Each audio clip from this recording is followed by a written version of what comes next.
ಲಲಿತಾ ಮಾತಾಜಿ. ಹರೇ ಕೃಷ್ಣ ಎಲ್ರಿಗೂ. ಧನ್ಯವಾದಗಳು ಮಾತಾಜಿ. ಧನ್ಯವಾದಗಳು ಮಾತಾಜಿ. ಹರೇ ಮಾತಾಜಿ ಅಟೆಂಡೆನ್ಸ್ ಲಿಂಕ್ ಹಾಕಿದ್ದಾರೆ ನೋಡಿ. ಹರೇ ಕೃಷ್ಣ. ಅಟೆಂಡೆನ್ಸ್ ಲಿಂಕ್ ಹಾಕಿದ್ದಾರೆ, ಎಲ್ಲರೂ ಅಟೆಂಡೆನ್ಸ್ ಹಾಕಿ.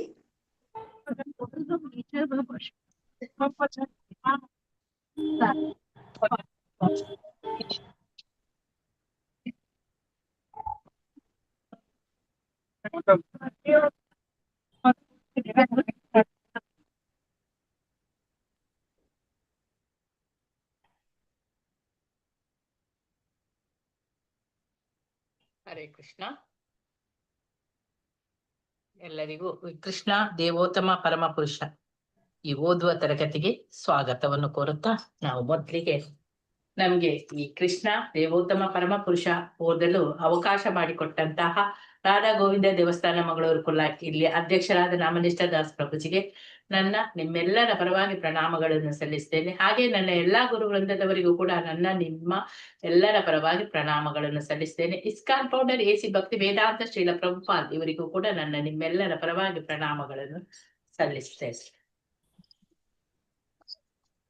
ಮೊದಲಿಗೆ ಓಂ ಅಜ್ಞಾನತಿಮಿರಂಧಸ್ಯ ಜ್ಞಾನಾಂಜನಶಲಾಕಾಯ ಚಕ್ಷುರುನ್ಮಿಲಿತಂ ಯೇನ ತಸ್ಮೈ ಶ್ರೀ ಗುರುವೇ ನಮಃ. ಶ್ರೀ ಚೈತನ್ಯ ಮನೋಭೀಷ್ಟಂ ಸ್ಥಾಪಿತಂ ಯೇನ ಭೂತಲೆ ಸ್ವಯಂ ರೂಪ ಕದಾ ಮಹ್ಯಂ ದದಾತಿ ಸ್ವಪದಾಂತಿಕಂ. ವಂದೇಹಂ ಶ್ರೀ ಗುರು ಶ್ರೀಯುತ ಪದಕಮಲಂ ಶ್ರೀ ಗುರುನ್ ವೈಷ್ಣವಾಂಶ ಶ್ರೀ ಲಾನ್ವಿತಂ ತಂ ಸಹಜೀವಂ ಸ್ವಾದ್ವೈತಂ ಸಾವಧೂತಂ ಪರಿಜನ ಸಹಿತಂ ಕೃಷ್ಣ ಚೈತನ್ಯ ದೇವಂ ಶ್ರೀ ರಾಧಾ ಕೃಷ್ಣ ಪಾದಂ ಸಗನ ಲಲಿತ ಶ್ರೀ ವಿಶಾಖಾನುತಂ ಶ. ಹೇ ಕೃಷ್ಣ ಕರುಣಾ ಸಿಂಧು ದೀನ ಬಂಧು ಜಗತ್ಪತೆ ಗೋಪೇಶ ಗೋಪಿಕಾ ಕಾಂತ ರಾಧಾ ಕಾಂತ ನಮಸ್ತುತೆ. ತಪ್ತ ಕಾಂಚನ ಗೌರಾಂಗಿ ರಾಧೆ ವೃಂದಾವನೇಶ್ವರಿ ಬಸವಾನು ಸುತೆ ದೇವಿ ಪ್ರಣಮಾಮಿ ಹರಿ ಪ್ರಿಯೆ.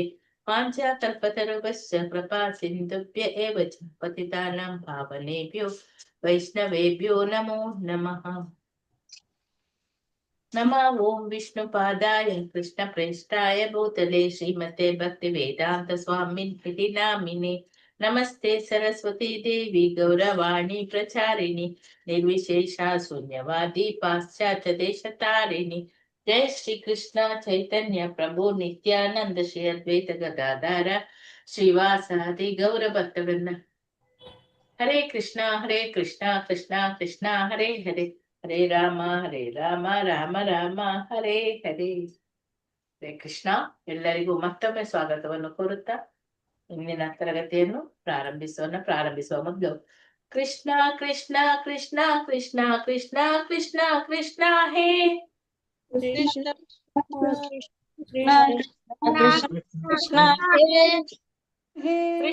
ಕೃಷ್ಣ ಕೃಷ್ಣ ಕೃಷ್ಣ ಕೃಷ್ಣ ಕೃಷ್ಣ ಕೃಷ್ಣ ಕೃಷ್ಣ ಹೇ.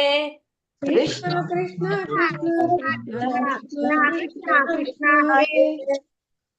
ಕೃಷ್ಣ ಕೃಷ್ಣ ಕೃಷ್ಣ ಕೃಷ್ಣ ಕೃಷ್ಣ ಕೃಷ್ಣ ರಕ್ಷಾ ಮಾಂ. ಕೃಷ್ಣ ಕೃಷ್ಣ ಕೃಷ್ಣ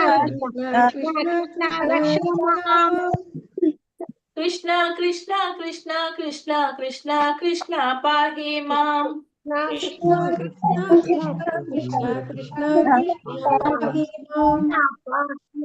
ರಾಮ ರಾಘವ ರಾಮ ರಾಘವ ರಾಮ ರಾಘವ ರಕ್ಷಾ ಮಾಂ.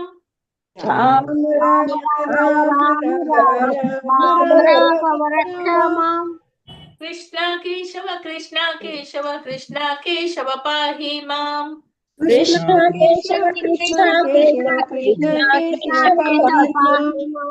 ರಾಮ ರಾಘವ ರಕ್ಷಾ ಮಾಂ. ಕೃಷ್ಣ ಕೇಶವ ಪಾಹಿ ಮಾಂ. ರಾಮ ರಾಘವ ರಕ್ಷಾ ಮಾಂ. ಕೃಷ್ಣ ಕೇಶವ ಪಾಹಿ ಮಾಂ. ರಾಮ ರಾಘವ ರಕ್ಷಾ ಮಾಂ. ಕೃಷ್ಣ ಕೇಶವ ಪಾಹಿ ಮಾಂ. ರಾಮ ರಾಘವ ರಕ್ಷಾ ಮಾಂ. ಕೃಷ್ಣ ಕೇಶವ ಪಾಹಿ ಮಾಂ. ರಾಮ ರಾಘವ ರಕ್ಷಾ ಮಾಂ. ಕೃಷ್ಣ ಕೇಶವ ಪಾಹಿ ಮಾಂ. ರಾಮ ರಾಘವ ರಕ್ಷಾ ಮಾಂ. ಕೃಷ್ಣ ಕೇಶವ ಪಾಹಿ ಮಾಂ. ಹರೇ ಕೃಷ್ಣ. ಓದಿಸಿ ಮಾತಾಜಿ. ಕೃಷ್ಣ ಮಾತಾಜಿ. ಜ್ಯೋತಿ ಮಾತಾಜಿ ಓದಿ. ಜ್ಯೋತಿ ಮಾತಾಜಿ ಅನ್ಮ್ಯೂಟ್ ಮಾಡ್ಕೊಳ್ಳಿ. ಜ್ಯೋತಿ ಮಾತಾಜಿ ಅನ್ಮ್ಯೂಟ್ ಮಾಡ್ಕೊಳ್ಳಿ. ಮಾತಾಜಿ ಹೇಳಿ. ಮಾತಾಜಿ ಕೇಳಿಸ್ತಿದ್ಯಾ? ಕೇಳಿಸ್ತದೆ ಮಾತಾಜಿ. ಹೇಳಿ ಮನ್ಸಿಲ್ಲ, ಎಲ್ಲಿಂದ ಓದ್ಬೇಕು? ಇಲ್ಲಿಂದ ಲಾಸ್ಟ್ ಪ್ಯಾರ. ಇನ್ನೊಂದು ಪ್ರಶ್ನೆಯನ್ನು ಕೇಳಬಹುದು. ಮಾತಾಜಿ ಇಲ್ಲಿ ಇನ್ನೊಂದು ಪ್ರಶ್ನೆಯನ್ನು ಕೇಳಬಹುದು. ದೇವರು ಸರ್ವಶಕ್ತನಾದರೆ ನನ್ನ ಭಕ್ತನನ್ನು ಉತ್ತಮಗೊಳಿಸಲು ಅವನ ದುಃಖಕ್ಕೆ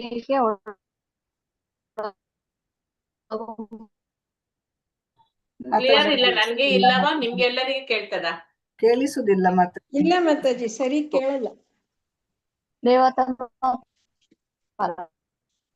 ನೆಟ್ವರ್ಕ್ ಸ್ಲೋ ಪುರುಷನು ತನ್ನ ಭಕ್ತನನ್ನು ದುಃಖಕ್ಕೆ ಈಡು ಮಾಡಿದಾಗ ಅದು ಉದ್ದೇಶ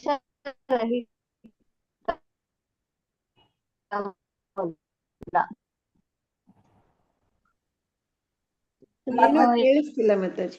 ನೆಟ್ವರ್ಕ್ ಇದೆ ಮಾತಾಜಿ. ಬೇರೆಯವರಿಗೆ ಕೊಡಿ ಎನ್ನುವುದೇ ಮಾತಾಜಿ. ಉತ್ತರ. ಕೆಲವೊಮ್ಮೆ ದುಃಖದಿಂದ ಕಟ್ ಆಗಿ ಕೇಳ್ತದೆ. ಕೃಷ್ಣನಲ್ಲಿ ಪ್ರೇಮವು ಹೆಚ್ಚುತ್ತದೆ ಎನ್ನುವುದೇ ಉದ್ದೇಶ. ಉದಾಹರಣೆಗೆ, ಕೃಷ್ಣನು ಮನೆಗೆ ಹಿಂತಿರುಗಲು ಪಾಂಡವರ ರಾಜ್ಯದಿಂದ ಹೊರಡುತ್ತಿದ್ದಾಗ ಕುಂತಿದೇವಿಯು, ಪ್ರಿಯ ಕೃಷ್ಣ, ನಮ್ಮ ಕಷ್ಟ ಸ್ಥಿತಿಯಲ್ಲಿ ಕ್ಷಮಿಸಿ ಮಾತಾಜಿ, ಸದಾ ನಮ್ಮ ನಡೆದುಕೊಳ್ಳುವುದಕ್ಕಿಂತ ಕಷ್ಟದ ಎಲ್ಲಿನೂ ಯಾತನೆ ಉಂಟು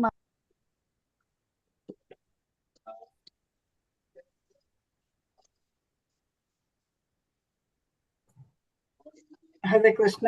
ಜ್ಯೋತಿಷ್ ಹೇಳುದಿಲ್ಲ ಮಾತಾಜಿ, ಬೇರೆಯವರಿಗೆ ಕೊಡಿ. ಮಾತಾಜಿ ಓದಿ. ಹರೇ ಕೃಷ್ಣ ಮಾತಾಜಿ. ಹರೇ ಕೃಷ್ಣ. ಇಲ್ಲಿ ಇನ್ನೊಂದು ಪ್ರಶ್ನೆಯನ್ನು ಕೇಳಬಹುದು, ಇಲ್ಲಿಂದಲೇ ಓದಿ. ಜ್ಯೋತಿಷ್ ಮಾತಾಜಿ. ಮಾತಾಜಿ, ಇಲ್ಲಿ ಇನ್ನೊಂದು ಪ್ರಶ್ನೆಯನ್ನು ಕೇಳಬಹುದು. ದೇವರು ಸರ್ವಶಕ್ತನಾದರೆ ತನ್ನ ಭಕ್ತನನ್ನು ಉತ್ತಮಗೊಳಿಸಲು ಅವನನ್ನು ದುಃಖಕ್ಕೇಕೆ ಒಳಗು ಮಾಡಬೇಕು? ದೇವೋತ್ತಮ ಪರಮ ಪುರುಷನು ತನ್ನ ಭಕ್ತನನ್ನು ದುಃಖಕ್ಕೆ ಈಡು ಮಾಡಿದಾಗ ಅದು ಉದ್ದೇಶರಹಿತವಲ್ಲ ಎನ್ನುವುದೇ ಉತ್ತರ. ಕೆಲವೊಮ್ಮೆ ದುಃಖದಿಂದ ಭಕ್ತನಿಗೆ ಕೃಷ್ಣನಲ್ಲಿ ಪ್ರೇಮವು ಹೆಚ್ಚುತ್ತದೆ ಎನ್ನುವುದೇ ಉದ್ದೇಶ. ಉದಾಹರಣೆಗೆ, ಕೃಷ್ಣನು ಮನೆಗೆ ಹಿಂದಿರುಗಲು ಪಾಂಡವರ ರಾಜ್ಯದಿಂದ ಹೊರಡುತ್ತಿದ್ದಾಗ ಕುಂತಿದೇವಿಯು, ಪ್ರಿಯ ಕೃಷ್ಣ, ನಮ್ಮ ಕಷ್ಟ ಸ್ಥಿತಿಯಲ್ಲಿ ನೀನು ಸದಾ ನಮ್ಮೊಡನೆ ಇರುತ್ತೀಯೆ. ಈಗ ನಾವು ಅರಸರ ಸ್ಥಿತಿಗೆ ಬಂದಾಗ ನಿನ್ನನ್ನು ಕಳೆದುಕೊಳ್ಳುವುದಕ್ಕಿಂತ ಕಷ್ಟದ ಸ್ಥಿತಿಯಲ್ಲಿರುವುದೇ ನಮಗೆ ಬೇಕು ಎಂದು ಹೇಳಿದಳು. ಭಕ್ತನನ್ನು ಯಾತನೆಯನ್ನುಂಟು ಮಾಡುವ ಸಂದರ್ಭಗಳಿಗೆ ಈಡು ಮಾಡಿದಾಗ ಅವನ ಭಕ್ತಿ ಕಾರ್ಯಗಳಿಗೆ ವೇಗವು ದಕ್ಕುತ್ತದೆ. ಆದ್ದರಿಂದ ಭಕ್ತನಲ್ಲಿ ವಿಶೇಷಾನುಗ್ರಹ ತೋರಲೆಂದು ಭಗವಂತನು ಅವನನ್ನು ಸಂಕಟಗ್ರಸ್ತನನ್ನಾಗಿ ಮಾಡುತ್ತಾನೆ.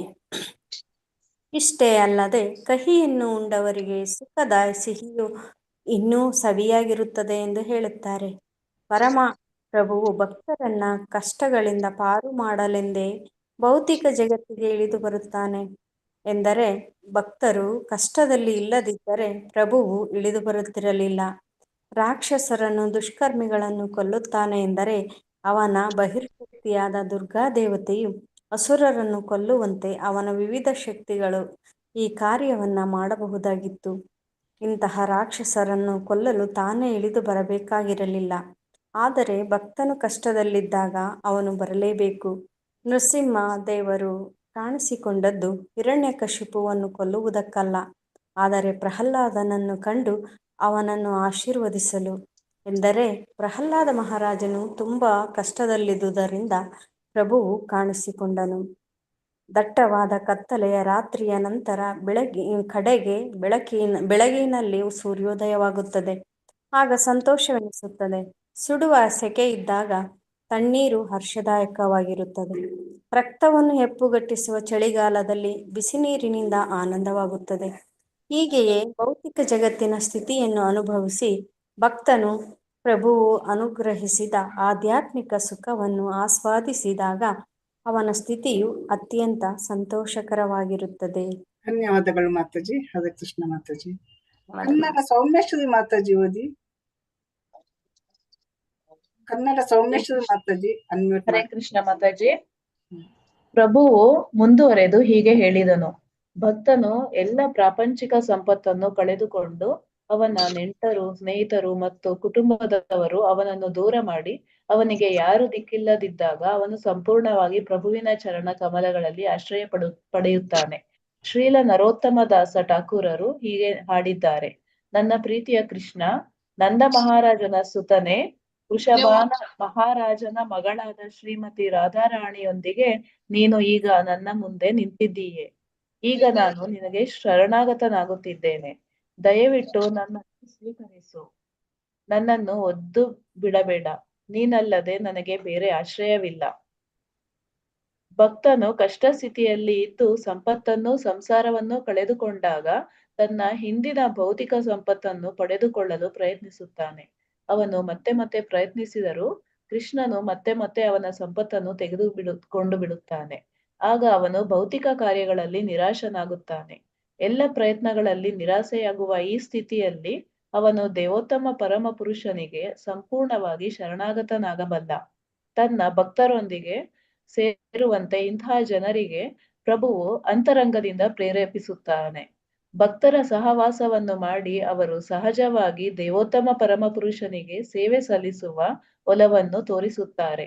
ಅವರು ಕೃಷ್ಣ ಪ್ರಜ್ಞೆಯಲ್ಲಿ ಮುಂದುವರಿಯಲು ಪ್ರಭುವು ಕೂಡಲೇ ಅವರಿಗೆ ಎಲ್ಲ ಸೌಲಭ್ಯಗಳನ್ನು ಕೊಡುತ್ತಾನೆ. ಭಕ್ತರಲ್ಲದವರು ತಮ್ಮ ಭೌತಿಕ ಜೀವನ ಸ್ಥಿತಿಯನ್ನು ಉಳಿಸಿಕೊಳ್ಳಲು ಬಹು ಎಚ್ಚರದಿಂದ ನಡೆದುಕೊಳ್ಳುತ್ತಾರೆ. ಆದುದರಿಂದ ಸಾಮಾನ್ಯವಾಗಿ ಭಕ್ತರಲ್ಲದವರು ದೇವೋತ್ತಮ ಪರಮ ಪುರುಷನನ್ನು ಪೂಜಿಸಲು ಬರುವುದಿಲ್ಲ. ತಕ್ಷಣ ಪ್ರಾಪಂಚಿಕ ಫಲಕ್ಕಾಗಿ ಅವರು ಶಿವನನ್ನೋ ಬೇರಾವ ದೇವತೆಗಳನ್ನೋ ಪೂಜಿಸುತ್ತಾರೆ. ಆದುದರಿಂದ ಭಗವದ್ಗೀತೆಯಲ್ಲಿ ಕಾಂಕ್ಷಂತಹ ಕರ್ಮಣಾಂ ಸಿದ್ಧಿಂ ಯಜಂತ ಇಹ ದೇವತಾಹ ಎಂದು ಹೇಳಿದೆ. ಹೀಗೆಂದರೆ ಈ ಭೌತಿಕ ಜಗತ್ತಿನಲ್ಲಿ ಯಶಸ್ಸನ್ನು ಪಡೆಯಲು ಕರ್ಮಿಗಳು ಬೇರೆ ಬೇರೆ ದೇವತೆಗಳನ್ನು ಪೂಜಿಸುತ್ತಾರೆ. ದೇವತೆಗಳನ್ನು ಪೂಜಿಸುವವರ ಬುದ್ಧಿಶಕ್ತಿಯು ಪರಿಪಕ್ವವಾಗಿಲ್ಲ ಎಂದು ಕೃಷ್ಣನು ಹೇಳುತ್ತಾನೆ. ದೇವೋತ್ತಮ ಪರಮ ಪುರುಷನಲ್ಲಿ ಗಾಢವಾದ ಪ್ರೀತಿ ಇರುವುದರಿಂದ ಅವನ ಭಕ್ತರು ಬುದ್ಧಿ ಕಳೆದುಕೊಂಡು ದೇವತೆಗಳ ಬಳಿಗೆ ಹೋಗುವುದಿಲ್ಲ. ಹರೇ ಕೃಷ್ಣ. ಕೃಷ್ಣ ಮಾತಾಜಿ, ಧನ್ಯವಾದಗಳು ಮಾತಾಜಿ. ಹರೇ ಕೃಷ್ಣ.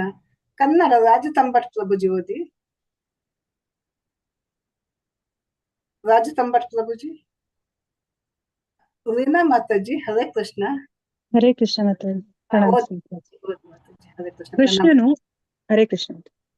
ಕೃಷ್ಣನು ಯುಧಿಷ್ಠಿರ ಮಹಾರಾಜನಿಗೆ ಬದುಕಿನ ಕಷ್ಟ ಸ್ಥಿತಿಯಿಂದ ನನ್ನ ಭಕ್ತನು ಹಿಂಜರಿಯುವುದಿಲ್ಲ, ಅವನು ಸದಾ ದೃಢ ಮನಸ್ಸಿನವನಾಗಿದ್ದು ಒಂದೇ ರೀತಿ ಇರುತ್ತಾನೆ ಎಂದು ಹೇಳಿದೆ. ಆದ್ದರಿಂದ ನಾನು ನನ್ನನ್ನು ಅವನಿಗೆ ಅರ್ಪಿಸಿಕೊಳ್ಳುತ್ತೇನೆ. ಆತನು ಬದುಕಿನಲ್ಲಿ ಉಚ್ಚ ಮಟ್ಟದ ಯಶಸ್ಸು ಗಳಿಸಲಿ ಎನ್ನುವ ದೃಷ್ಟಿಯಿಂದ ಅವನಿಗೆ ಅನುಕೂಲಕರವಾಗಿ ನಡೆಯುತ್ತೇನೆ. ಪರಮ ಪುರುಷನು ಪರೀಕ್ಷೆಯಲ್ಲಿ ಗೆದ್ದ ಭಕ್ತನಿಗೆ ತೋರುವ ಕೃಪೆಯನ್ನು ಬ್ರಹ್ಮನ್ ಎಂದು ವರ್ಣಿಸಲಾಗಿದೆ. ಆ ಕೃಪೆಯ ಮಹಿಮೆಯನ್ನು ಸರ್ವಾಂತರ್ಯಾಮಿಯಾದ ಹಿರಿಮೆಗೆ ಮಾತ್ರ ಹೋಲಿಸಬಹುದು ಎನ್ನುವುದನ್ನು ಇದು ತೋರಿಸುತ್ತದೆ. ಬ್ರಹ್ಮನ್ ಎಂದರೆ ಮಿತಿಯಿಲ್ಲದ ಶ್ರೇಷ್ಠತೆ ಮತ್ತು ಮಿತಿಯಿಲ್ಲದ ವೈಶಾಲ್ಯ. ಈ ಕೃಪೆಗೆ ಪರಮ ಎಂದು ಹೆಸರು, ಏಕೆಂದರೆ ಭೌತಿಕ ಜಗತ್ತಿನಲ್ಲಿ ಅದಕ್ಕೆ ಎಣೆ ಇಲ್ಲ. ಅದನ್ನು ಸೂಕ್ಷ್ಮಂ ಎಂದು ಕರೆಯುತ್ತಾರೆ, ಎಂದರೆ ಅದು ಬಹು ಶ್ರೇಷ್ಠವಾದದ್ದು. ಪರೀಕ್ಷೆಯಲ್ಲಿ ಗೆದ್ದ ಭಕ್ತನಿಗೆ ಪ್ರಭುವು ತೋರಿಸುವ ಕೃಪೆಯು ಬಹು ಶ್ರೇಷ್ಠವಾದದ್ದು ಮತ್ತು ಮಿತಿಯಿಲ್ಲದೆ ವಿಶಾಲವಾದದ್ದು ಮಾತ್ರವಲ್ಲ, ಅದು ಭಕ್ತ ಮತ್ತು ಪ್ರಭುವಿನ ನಡುವಣ ದಿವ್ಯ ಪ್ರೇಮದ ಅತಿ ಶ್ರೇಷ್ಠ ಗುಣವುಳ್ಳದ್ದು. ಇಂತಹ ಕೃಪೆಯನ್ನು ಚಿನ್ಮಾತ್ರಂ ಎಂದರೆ ಸಂಪೂರ್ಣವಾಗಿ ಆಧ್ಯಾತ್ಮಿಕವಾದದ್ದು ಎಂದು ವರ್ಣಿಸಿದೆ. ಮಾತ್ರಂ ಎನ್ನುವ ಶಬ್ದದ ಬಳಕೆಯು ಸಂಪೂರ್ಣ ಆಧ್ಯಾತ್ಮಿಕತೆಯನ್ನ ತೋರಿಸುತ್ತದೆ. ಅದರಲ್ಲಿ ಭೌತಿಕ ಗುಣಗಳ ಲೇಪವು ಸ್ವಲ್ಪವೂ ಇಲ್ಲ. ಈ ಕೃಪೆಯನ್ನು ಸತ್ ಎಂದರೆ ಶಾಶ್ವತವಾದದ್ದು ಮತ್ತು ಅನಂತರಂ ಎಂದರೆ ಮಿತಿ ಇಲ್ಲದ್ದು ಎಂದು ಕರೆಯುತ್ತಾರೆ. ಪ್ರಭುವಿನ ಭಕ್ತನಿಗೆ ಇಂತಹ ಅಪಾರ ಆಧ್ಯಾತ್ಮಿಕ ಲಾಭವು ದೊರೆಯುವಾಗ ಅವನು ದೇವತೆಗಳನ್ನು ಏಕೆ ಪೂಜಿಸಬೇಕು? ಕೃಷ್ಣನ ಭಕ್ತನು ಶಿವನನ್ನಾಗಲಿ ಬ್ರಹ್ಮನನ್ನಾಗಲಿ ಬೇರೆ ಯಾವುದೇ ಗೌಣ ದೇವತೆಯನ್ನಾಗಲಿ ಪೂಜಿಸುವುದಿಲ್ಲ. ದೇವೋತ್ತಮ ಪರಮಪುರುಷನ ದಿವ್ಯ ಪ್ರೀತಿಪೂರ್ವಕ ಸೇವೆಗೆ ತನ್ನನ್ನು ಸಂಪೂರ್ಣವಾಗಿ ಅರ್ಪಿಸಿಕೊಳ್ಳುತ್ತಾನೆ. ಹರೇ ಕೃಷ್ಣ ಮಾತಾಜಿ. ಓದದ ಮಾತಾಜಿ? ಹರೇ ಕೃಷ್ಣ. ಓದಿ ಮಾತಾಜಿ, ಮುಂದಕ್ಕೆ ಓದಿ ಮಾತಾಜಿ. ಓಕೆ, ಧನ್ಯವಾದ ಮಾತಾಜಿ. ಶುಕಮುನಿಗಳು ಹೀಗೆ ಮುಂದುವರಿಸಿದರು. ಬ್ರಹ್ಮ ಮತ್ತು ಶಿವರು ಮುಖ್ಯಸ್ಥರಾಗಿ ಇಂದ್ರ, ಚಂದ್ರ, ವರುಣ ಮತ್ತಿತರ ದೇವತೆಗಳು ತಮ್ಮ ಭಕ್ತರ ಸದ್ವರ್ತನೆ ಮತ್ತು ದುರ್ವರ್ತನೆಗಳಿಂದ ಬಹುಬೇಗ ತೃಪ್ತರಾಗುತ್ತಾರೆ ಅಥವಾ ಕೋಪಗೊಳ್ಳುತ್ತಾರೆ. ಆದರೆ ದೇವೋತ್ತಮ ಪರಮಪುರುಷನಾದ ಕೃಷ್ಣನು ಹಾಗಲ್ಲ. ಎಂದರೆ ದೇವತೆಗಳು ಸೇರಿದಂತೆ ಈ ಭೌತಿಕ ಜಗತ್ತಿನ ಯಾವುದೇ ಜೀವಿಯನ್ನು ಭೌತಿಕ ಪ್ರಕೃತಿಯ ಗುಣತ್ರಯಗಳು ನಡೆಸುತ್ತವೆ. ಆದುದರಿಂದ ತಮಸ್ಸು ಮತ್ತು ರಜಸ್ಸುಗಳು ಈ ಭೌತಿಕ ಜಗತ್ತಿನಲ್ಲಿ ಬಹು ಪ್ರಬಲವಾಗಿರುತ್ತದೆ. ದೇವತೆಗಳ ಆಶೀರ್ವಾದವನ್ನು ಪಡೆಯುವ ಭಕ್ತರಿಗೂ ಈ ಭೌತಿಕ ಗುಣಗಳ ಮುಖ್ಯವಾಗಿ ರಜಸ್ಸು ಮತ್ತು ತಮಸ್ಸುಗಳ ಸೋಂಕು ತಗುಲುತ್ತದೆ. ಆದುದರಿಂದ ದೇವತೆಗಳ ಆಶೀರ್ವಾದವನ್ನು ಪಡೆಯುವುದು ಅಷ್ಟು ಬುದ್ಧಿವಂತಿಕೆಯಲ್ಲ ಎಂದು ಕೃಷ್ಣನು ಭಗವದ್ಗೀತೆಯಲ್ಲಿ ಹೇಳಿದನು. ಇದಕ್ಕೆ ಕಾರಣವೆಂದರೆ ದೇವತೆಗಳು ನೀಡುವ ವರಗಳು ಅಲ್ಪ ಕಾಲದವು. ದೇವತೆಗಳನ್ನು ಪೂಜಿಸಿ ಭೌತಿಕ ಸಂಪತ್ತನ್ನು ಪಡೆಯುವುದು ಸುಲಭ, ಆದರೆ ಕೆಲವೊಮ್ಮೆ ಇದರಿಂದ ಅನಾಹುತವೇ ಆಗುತ್ತದೆ. ಆದುದರಿಂದ ದೇವತೆಗಳು ನೀಡುವ ವರವನ್ನು ಅಷ್ಟು ಬುದ್ಧಿ ಇಲ್ಲದವರೇ ಮೆಚ್ಚಿಕೊಳ್ಳುತ್ತಾರೆ. ದೇವತೆಗಳ ಅನುಗ್ರಹವನ್ನು ಪಡೆದವರು ತಮ್ಮ ಪ್ರಾಪಂಚಿಕ ಸಂಪತ್ತಿನಿಂದಾಗಿ ಕ್ರಮೇಣ ಅಹಂಕಾರಿಗಳಾಗುತ್ತಾರೆ ಮತ್ತು ತಮಗೆ ಉಪಕಾರ ಮಾಡಿದವರನ್ನೂ ಅಲಕ್ಷ್ಯ ಮಾಡುತ್ತಾರೆ. ಹರೇ ಕೃಷ್ಣ ಮಾತಾಜಿ, ಧನ್ಯವಾದಗಳು. ಧನ್ಯವಾದಗಳು ಮಾತಾಜಿ. ಹರೇ ಕೃಷ್ಣ ಮಾತಾಜಿ. ಬಿ ಯಶೋಧ ಮಾತಾಜಿ. ಬಿ ಯಶೋಧ ಮಾತಾಜಿ ಓದ್ತಿಲ್ಲ ಮಾತಾಜಿ. ಕಾಂತಮಣಿ ಮಾತಾಜಿ ಓದಿ ಮಾತಾಜಿ. ಓದಿ ಮಾತಾಜಿ. ಬಿ ಯಶೋಧ ಮಾತಾಜಿ ಓದಿ. ಮಾತಾಜಿ, ಶುಕಮುನಿಗಳು ಪರೀಕ್ಷಿತ ಮಹಾರಾಜನಿಗೆ ಹೀಗೆ ಹೇಳಿದರು. ಅಲ್ಲಿಂದ ಅಲ್ಲ ಮಾತಾಜಿ. ಮಾತಾಜಿ. ಪ್ರಿಯ ರಾಜನೇ, ಭೌತಿಕ ಸೃಷ್ಟಿಯ ಪ್ರಧಾನ ತ್ರಿಮೂರ್ತಿಗಳಾದ ಬ್ರಹ್ಮ, ವಿಷ್ಣು ಮತ್ತು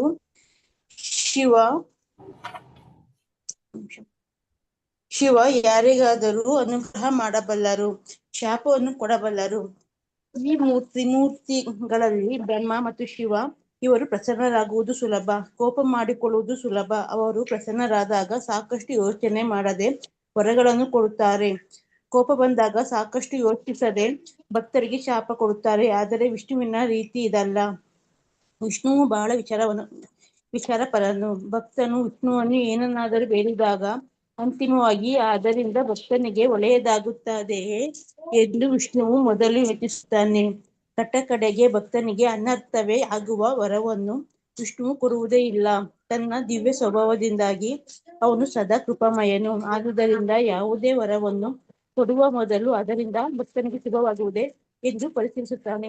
ದೇವೋತ್ತಮ ಪರಮಪುರುಷನು ಸದಾ ಕೃಪಾಮಯನು. ಆದುದರಿಂದ ಯಾವುದೇ ವರವನ್ನು ಕೊಡುವ ಮೊದಲು ಅದರಿಂದ ಭಕ್ತನಿಗೆ ಶುಭವಾಗುವುದೇ ಎಂದು ಪರಿಶೀಲಿಸುತ್ತಾನೆ.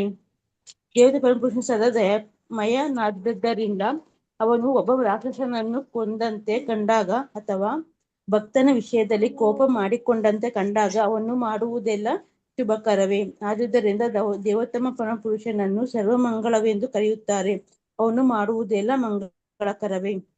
ಶಿವನಂತಹ ದೇವತೆಗಳು ಅನುಗ್ರಹಿಸುವ ವರಗಳನ್ನು ಕುರಿತು ಹೇಳಬೇಕಾದರೆ ಶ್ರೇಷ್ಠ ಋಷಿಗಳು ಹೇಳುವ ಈ ಚಾರಿತ್ರಿಕ ಕಥೆ ಇದೆ. ಶಕುನಿಯ ಮಗನಾದ ವೃಕಾಸುರನಿಗೆ ಒಮ್ಮೆ ವರವನ್ನು ಕೊಟ್ಟ ಶಿವನೇ ಬಹು ಅಪಾಯದ ಸ್ಥಿತಿಯಲ್ಲಿ ಸಿಕ್ಕಿಕೊಂಡ. ವೃಕಾಸುರನು ಒಂದು ವರವನ್ನು ಬಯಸಿ 3 ಮುಖ್ಯ ದೇವತೆಗಳಲ್ಲಿ ಯಾರಿಂದ ಅದನ್ನು ಪಡೆಯಬಹುದು ಎಂದು ಯೋಚಿಸುತ್ತಿದ್ದನು. ಈ ಮಧ್ಯೆ ಅವನಿಗೆ ನಾರದ ಮಹರ್ಷಿಗಳ ಭೇಟಿಯಾಯಿತು. ತನ್ನ ತಪಸ್ಸಿನಿಂದ ಬೇಗ ಫಲವನ್ನು ಪಡೆಯಲು ಯಾರ ಬಳಿಗೆ ಹೋಗಬೇಕು ಎಂದು ಅವನು ಸಮಾಲೋಚನೆ ಮಾಡಿದನು. ಅವನು ಬ್ರಹ್ಮ, ವಿಷ್ಣು ಮತ್ತು ಶಿವ ಈ 3ರಲ್ಲಿ ಬಹುಬೇಗ ಒಲಿಯುವವರು ಯಾರು ಎಂದು ಕೇಳಿದನು. ನಾರದರಿಗೆ ರಾಕ್ಷಸನ ಯೋಚನೆಯು ಅರ್ಥವಾಯಿತು. ಅವರು, ನೀನು ಶಿವನನ್ನು ಪೂಜಿಸುವುದೇ ಉತ್ತಮ. ನೀನು ಬಯಸುವ ಫಲವು ಬೇಗನೆ ದೊರೆಯುವುದು. ಶಿವನು ಬೇಗನೆ ಪ್ರಸನ್ನನಾಗುತ್ತಾನೆ, ಬೇಗನೆ ಅಸಮಾಧಾನ ಮಾಡಿಕೊಳ್ಳುತ್ತಾನೆ. ಆದುದರಿಂದ ಒಲಿಸಿಕೊಂಡು ಶ್ರೀಮಂತಿಕೆಯನ್ನು ಪಡೆದ ರಾವಣ, ಬಾಣಾಸುರ ಮೊದಲಾದ ರಾಕ್ಷಸರ ಉದಾಹರಣೆಗಳನ್ನು ಅವರು ಹೇಳಿದರು. ವೃಕಾಸುರ ರಾಕ್ಷಸನ ಸ್ವಭಾವವನ್ನು ತಿಳಿದ ನಾರದ ಮಹರ್ಷಿಗಳು ಅವನಿಗೆ ಬ್ರಹ್ಮ ಅಥವಾ ವಿಷ್ಣುವಿನ ಬಳಿ ಹೋಗಲು ಹೇಳಲಿಲ್ಲ. ತಾಮಸ ಗುಣದವರಾದ ವೃಕಾಸುರನಂತಹ ಅವರು ಹೆಚ್ಚು ಕಾಲ ವಿಷ್ಣುವಿನ ಪೂಜೆಯನ್ನು ಮಾಡಲಾರರು. ನಾರದರಿಂದ ಹರೇ ಕೃಷ್ಣ ಮಾತಾಜಿ. ಧನ್ಯವಾದಗಳು. ಹರೇ ಕೃಷ್ಣ ಮಾತಾಜಿ. ಕಾಂತಮಣಿ ಮಾತಾಜಿ ಓದಿ. ಹರೇ ಕೃಷ್ಣ ಮಾತಾಜಿ. ನಾರದರಿಂದ ಈ ಆದೇಶವನ್ನು ಪಡೆದು ವೃಕಾಸುರನು ಕೇದಾರನಾಥಕ್ಕೆ ಹೋದನು. ಕೇದಾರನಾಥ ಪುಣ್ಯಕ್ಷೇತ್ರವು ಈಗಲೂ ಕಾಶ್ಮೀರದ ಬಳಿ ಇದೆ. ಸ್ವಲ್ಪ ಹೆಚ್ಚು ಕಡಿಮೆ ಸದಾ ಅದು ಹಿಮದಿಂದ ಆವೃತವಾಗಿರುತ್ತದೆ. ಆದರೆ ಜುಲೈ ತಿಂಗಳಿನಲ್ಲಿ ದೇವತೆಯನ್ನು ನೋಡಲು ಸಾಧ್ಯ. ತಮ್ಮ ಭಕ್ತಿಯನ್ನು ಸಮರ್ಪಿಸಲು ಭಕ್ತರು ಆಗ ಅಲ್ಲಿಗೆ ಹೋಗುತ್ತಾರೆ. ಕೇದಾರನಾಥವು ಶಿವ ಭಕ್ತರಿಗಾಗಿಯೇ ಇದೆ. ವೈದಿಕ ತತ್ವದ ಪ್ರಕಾರ ದೇವತೆಗಳಿಗೆ ಆಹಾರವನ್ನು ಅರ್ಪಿಸಲು ಅದನ್ನು ಅಗ್ನಿಯಲ್ಲಿ ಹಾಕುತ್ತಾರೆ. ಆದುದರಿಂದ ಎಲ್ಲಾ ಧಾರ್ಮಿಕ ವಿಧಿಗಳಲ್ಲಿಯೂ ಯಜ್ಞ ಅಗ್ನಿಯು ಅಗತ್ಯ. ವೃಕಾಸುರನು ಕೇದಾರನಾಥಕ್ಕೆ ಹೋಗಿ ಶಿವನನ್ನು ಪ್ರಸನ್ನಗೊಳಿಸಲು ಯಜ್ಞ ಅಗ್ನಿಯನ್ನು ಪ್ರಾರಂಭಿಸಿದನು. ಶಿವನ ಹೆಸರಿನಲ್ಲಿ ಯಜ್ಞಾಗ್ನಿಯನ್ನು ಮಾಡಿ ಅವನನ್ನು ಸಂತೋಷಪಡಿಸಲು ವೃಕಾಸುರನು ತನ್ನ ದೇಹದಿಂದ ಮಾಂಸವನ್ನು ಕತ್ತರಿಸಿ ಅರ್ಪಿಸಲು ಪ್ರಾರಂಭಿಸಿದನು. ಇದು ತಾಮಸ ಗುಣದ ಪೂಜೆಯ ನಿದರ್ಶನ. ಕೆಲವು ಯಜ್ಞಗಳು ಸಾತ್ವಿಕ ಯಜ್ಞಗಳು, ಕೆಲವು ರಾಜಸ, ಮತ್ತೆ ಕೆಲವು ತಾಮಸ. ಪ್ರಪಂಚದಲ್ಲಿ ಬೇರೆ ಬೇರೆ ಬಗೆಯ ಜನಗಳಿರುವುದರಿಂದ ಬೇರೆ ಬೇರೆ ಬಗೆಯ ತಪಸ್ಸುಗಳು, ಪೂಜೆಗಳು ಇವೆ. ಕಡೆಯ ತಪಸ್ಸಾದ ಕೃಷ್ಣ ಪ್ರಜ್ಞೆಯು ಅತ್ಯುನ್ನತ ಯೋಗಾಭ್ಯಾಸ ಮತ್ತು ಅತ್ಯುನ್ನತ ಯಜ್ಞ. ಭಗವದ್ಗೀತೆಯಲ್ಲಿ ಹೇಳಿರುವಂತೆ ಧನ್ಯವಾದಗಳು ಮಾತಾಜಿ. ಹರೇ ಕೃಷ್ಣ ಮಾತಾಜಿ, ಇನ್ನೊಂದು ಲೈನ್ ಇದೆ, ಹೇಳ್ಬಿಡ್ತೀನಿ. ಹೇಳಿ ಮಾತಾಜಿ. ಭಗವದ್ಗೀತೆಯಲ್ಲಿ ಹೇಳಿರುವಂತೆ ಹೃದಯದಲ್ಲಿ ಸದಾ ಕೃಷ್ಣನನ್ನು ಸ್ಮರಿಸುವುದು ಅತ್ಯುನ್ನತ ಯೋಗ. ಸಂಕೀರ್ತನ ಯಜ್ಞವು ಅತ್ಯುನ್ನತ ಯಜ್ಞ. ಹರೇ ಕೃಷ್ಣ ಮಾತಾಜಿ, ಧನ್ಯವಾದಗಳು. ಧನ್ಯವಾದಗಳು ಮಾತಾಜಿ. ಹರೇ ಕೃಷ್ಣ ಮಾತಾಜಿ. ಮಂಜುಳಾ ಮಾತಾಜಿ ಓದಿ. ಮಂಜುಳಾ ಮಾತಾಜಿ. ಹರೇ ಕೃಷ್ಣ ಮಾತಾಜಿ. ಓದಿ ಮಾತಾಜಿ.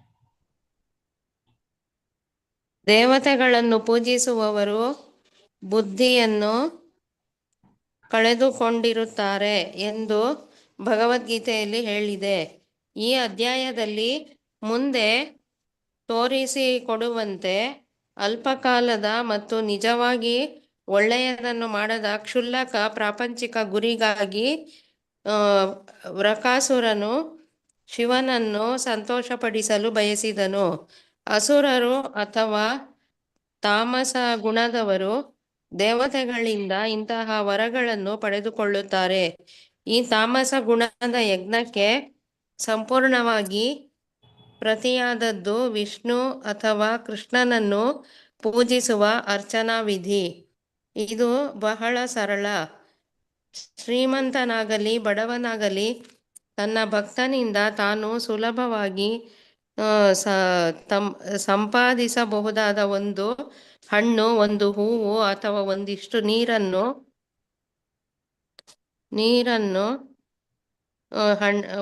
ಹಣ್ಣು ಒಂದಿಷ್ಟು ನೀರನ್ನು ನಾನು ಸ್ವೀಕರಿಸುವುದಾಗಿ ಭಗವದ್ಗೀತೆಯಲ್ಲಿ ಕೃಷ್ಣನು ಹೇಳಿದ್ದಾನೆ. ಶ್ರೀಮಂತರಾದವರು ಒಂದಿಷ್ಟು ನೀರನ್ನು, ಹಣ್ಣಿನ ಒಂದು ಸಣ್ಣ ತುಂಡನ್ನು ಅಥವಾ ಒಂದು ಸಣ್ಣ ಎಲೆಯನ್ನು ಪ್ರಭುವಿಗೆ ಅರ್ಪಿಸುವರೆಂಬುದು ನಿರೀಕ್ಷಣೆಯಲ್ಲಿ ಮಾತ್ರ. ಶ್ರೀಮಂತನು ತನ್ನ ಸ್ಥಾನಕ್ಕೆ ಅನುಗುಣವಾಗಿ ಕಾಣಿಕೆಯನ್ನು ಅರ್ಪಿಸಬೇಕು. ಆದರೆ ಭಕ್ತನು ಬಹು ಬಡವನಾದರೆ ಪ್ರಭುವು ಅತ್ಯಲ್ಪ ಕಾಣಿಕೆಯನ್ನು ಸ್ವೀಕರಿಸುವನು. ವಿಷ್ಣು ಅಥವಾ ಕೃಷ್ಣನ ಪೂಜೆಯು ಬಹು ಸರಳ. ಪ್ರಪಂಚದಲ್ಲಿ ಯಾರು ಬೇಕಾದರೂ ಈ ಪೂಜೆಯನ್ನು ಮಾಡಬಹುದು. ಆದರೆ ವೃಕಾಸುರನ ಕಥೆಯು ತೋರಿಸುವಂತೆ ತಾಮಸ ಗುಣದ ಪೂಜೆಯು ಬಹು ಕಷ್ಟ ಮತ್ತು ನೋವನ್ನುಂಟು ಮಾಡುವುದಲ್ಲದೆ ಅದು ಕಾಲದ ವ್ಯರ್ಥವ್ಯಯ. ಆದುದರಿಂದಲೇ ಭಗವದ್ಗೀತೆಯು ದೇವತೆಗಳನ್ನು ಪೂಜಿಸುವವರು ಬುದ್ಧಿಯನ್ನು ಕಳೆದುಕೊಂಡಿರುತ್ತಾರೆ ಎಂದು ಹೇಳುತ್ತದೆ. ಅವರ ಪೂಜಾ ವಿಧಾನವು ಬಹು ಕಠಿಣ, ಅಲ್ಲದೆ ಅವರಿಗೆ ದೊರಕುವ ಫಲವೂ ಕ್ಷಣಿಕ. ಧನ್ಯವಾದಗಳು ಲಲಿತಾ ಮಾತಾಜಿ ಓದಿ. ಹರೇ ಕೃಷ್ಣ ಮಾತಾಜಿ. ವೃಕಾಸುರನು 6 ದಿನಗಳ ಕಾಲ ತನ್ನ ಬಲಿಯನ್ನು ಮುಂದುವರಿಸಿದರೂ ಶಿವನನ್ನು ಕಣ್ಣಾರೆ ನೋಡುವ ಅವನ ಬಯಕೆಯು ಫಲಿಸಲಿಲ್ಲ. ರಾಕ್ಷಸನಿಗೂ ಭಕ್ತನಿಗೂ ಇರುವ ಒಂದು ವ್ಯತ್ಯಾಸವೂ ಇದು. ತಾನು ದೇವರಿಗೆ ಅರ್ಪಿಸಿದ್ದೆಲ್ಲ ಸ್ವೀಕಾರವಾಗುತ್ತದೆ ಎಂದು ಭಕ್ತನ ದೃಢ ವಿಶ್ವಾಸ. ಆದರೆ ರಾಕ್ಷಸನು ತಾನೇ ವರವನ್ನು ಪಡೆದುಕೊಳ್ಳಲು ಸಾಧ್ಯವಾಗುವಂತೆ ತಾನು ಪೂಜಿಸುವ ದೇವತೆಯನ್ನು ಕಣ್ಣಾರೆ ನೋಡಲು ಬಯಸುತ್ತಾನೆ. ಆದರೆ ಭಕ್ತನು ವಿಷ್ಣುವನ್ನು ಅಥವಾ ಕೃಷ್ಣನನ್ನು ತಾನು ವರ ಪಡೆಯುವುದಕ್ಕಾಗಿ ಪೂಜಿಸುವುದಿಲ್ಲ. ಆದುದರಿಂದ ಭಕ್ತನಿಗೆ ಅಕಾಮ, ಬಯಕೆ ಇಲ್ಲದವನು ಎಂದು, ಭಕ್ತನಲ್ಲದವನಿಗೆ ಸರ್ವಕಾಮ, ಎಲ್ಲವನ್ನು ಬಯಸುವವನು ಎಂದು ಹೆಸರಿದೆ. 7ನೆಯ ದಿನ ವೃಕಾಸುರನು ತನ್ನ ತಲೆಯನ್ನು ಕತ್ತರಿಸಿ ಶಿವನಿಗೆ ಅರ್ಪಿಸಲು ತೀರ್ಮಾನಿಸಿದನು. ಹತ್ತಿರದ ಕೆರೆಯಲ್ಲಿ ಸ್ನಾನ ಮಾಡಿ ತನ್ನ ದೇಹವು ಕೂದಲು ಇನ್ನೂ ಒದ್ದೆ ಇರುವಂತೆಯೇ ತನ್ನ ತಲೆಯನ್ನು ಕತ್ತರಿಸಿಕೊಳ್ಳಲು ಸಿದ್ಧನಾದನು. ವೈದಿಕ ಪದ್ಧತಿಯ ಪ್ರಕಾರ ಬಲಿ ಕೊಡಬೇಕಾದ ಪ್ರಾಣಿಗೆ ಮೊದಲು ಸ್ನಾನ ಮಾಡಿಸುತ್ತಾರೆ. ಪ್ರಾಣಿಯು ಇನ್ನೂ ಒದ್ದೆ ಇರುವಂತೆಯೇ ಅದನ್ನು ಬಲಿ ಕೊಡುತ್ತಾರೆ. ರಾಕ್ಷಸನು ತನ್ನ ತಲೆಯನ್ನು ಕತ್ತರಿಸಿಕೊಳ್ಳಲು ಸಿದ್ಧನಾಗುತ್ತಿದ್ದಾಗ ಶಿವನ ಮನಸ್ಸು ಕರಗಿತು.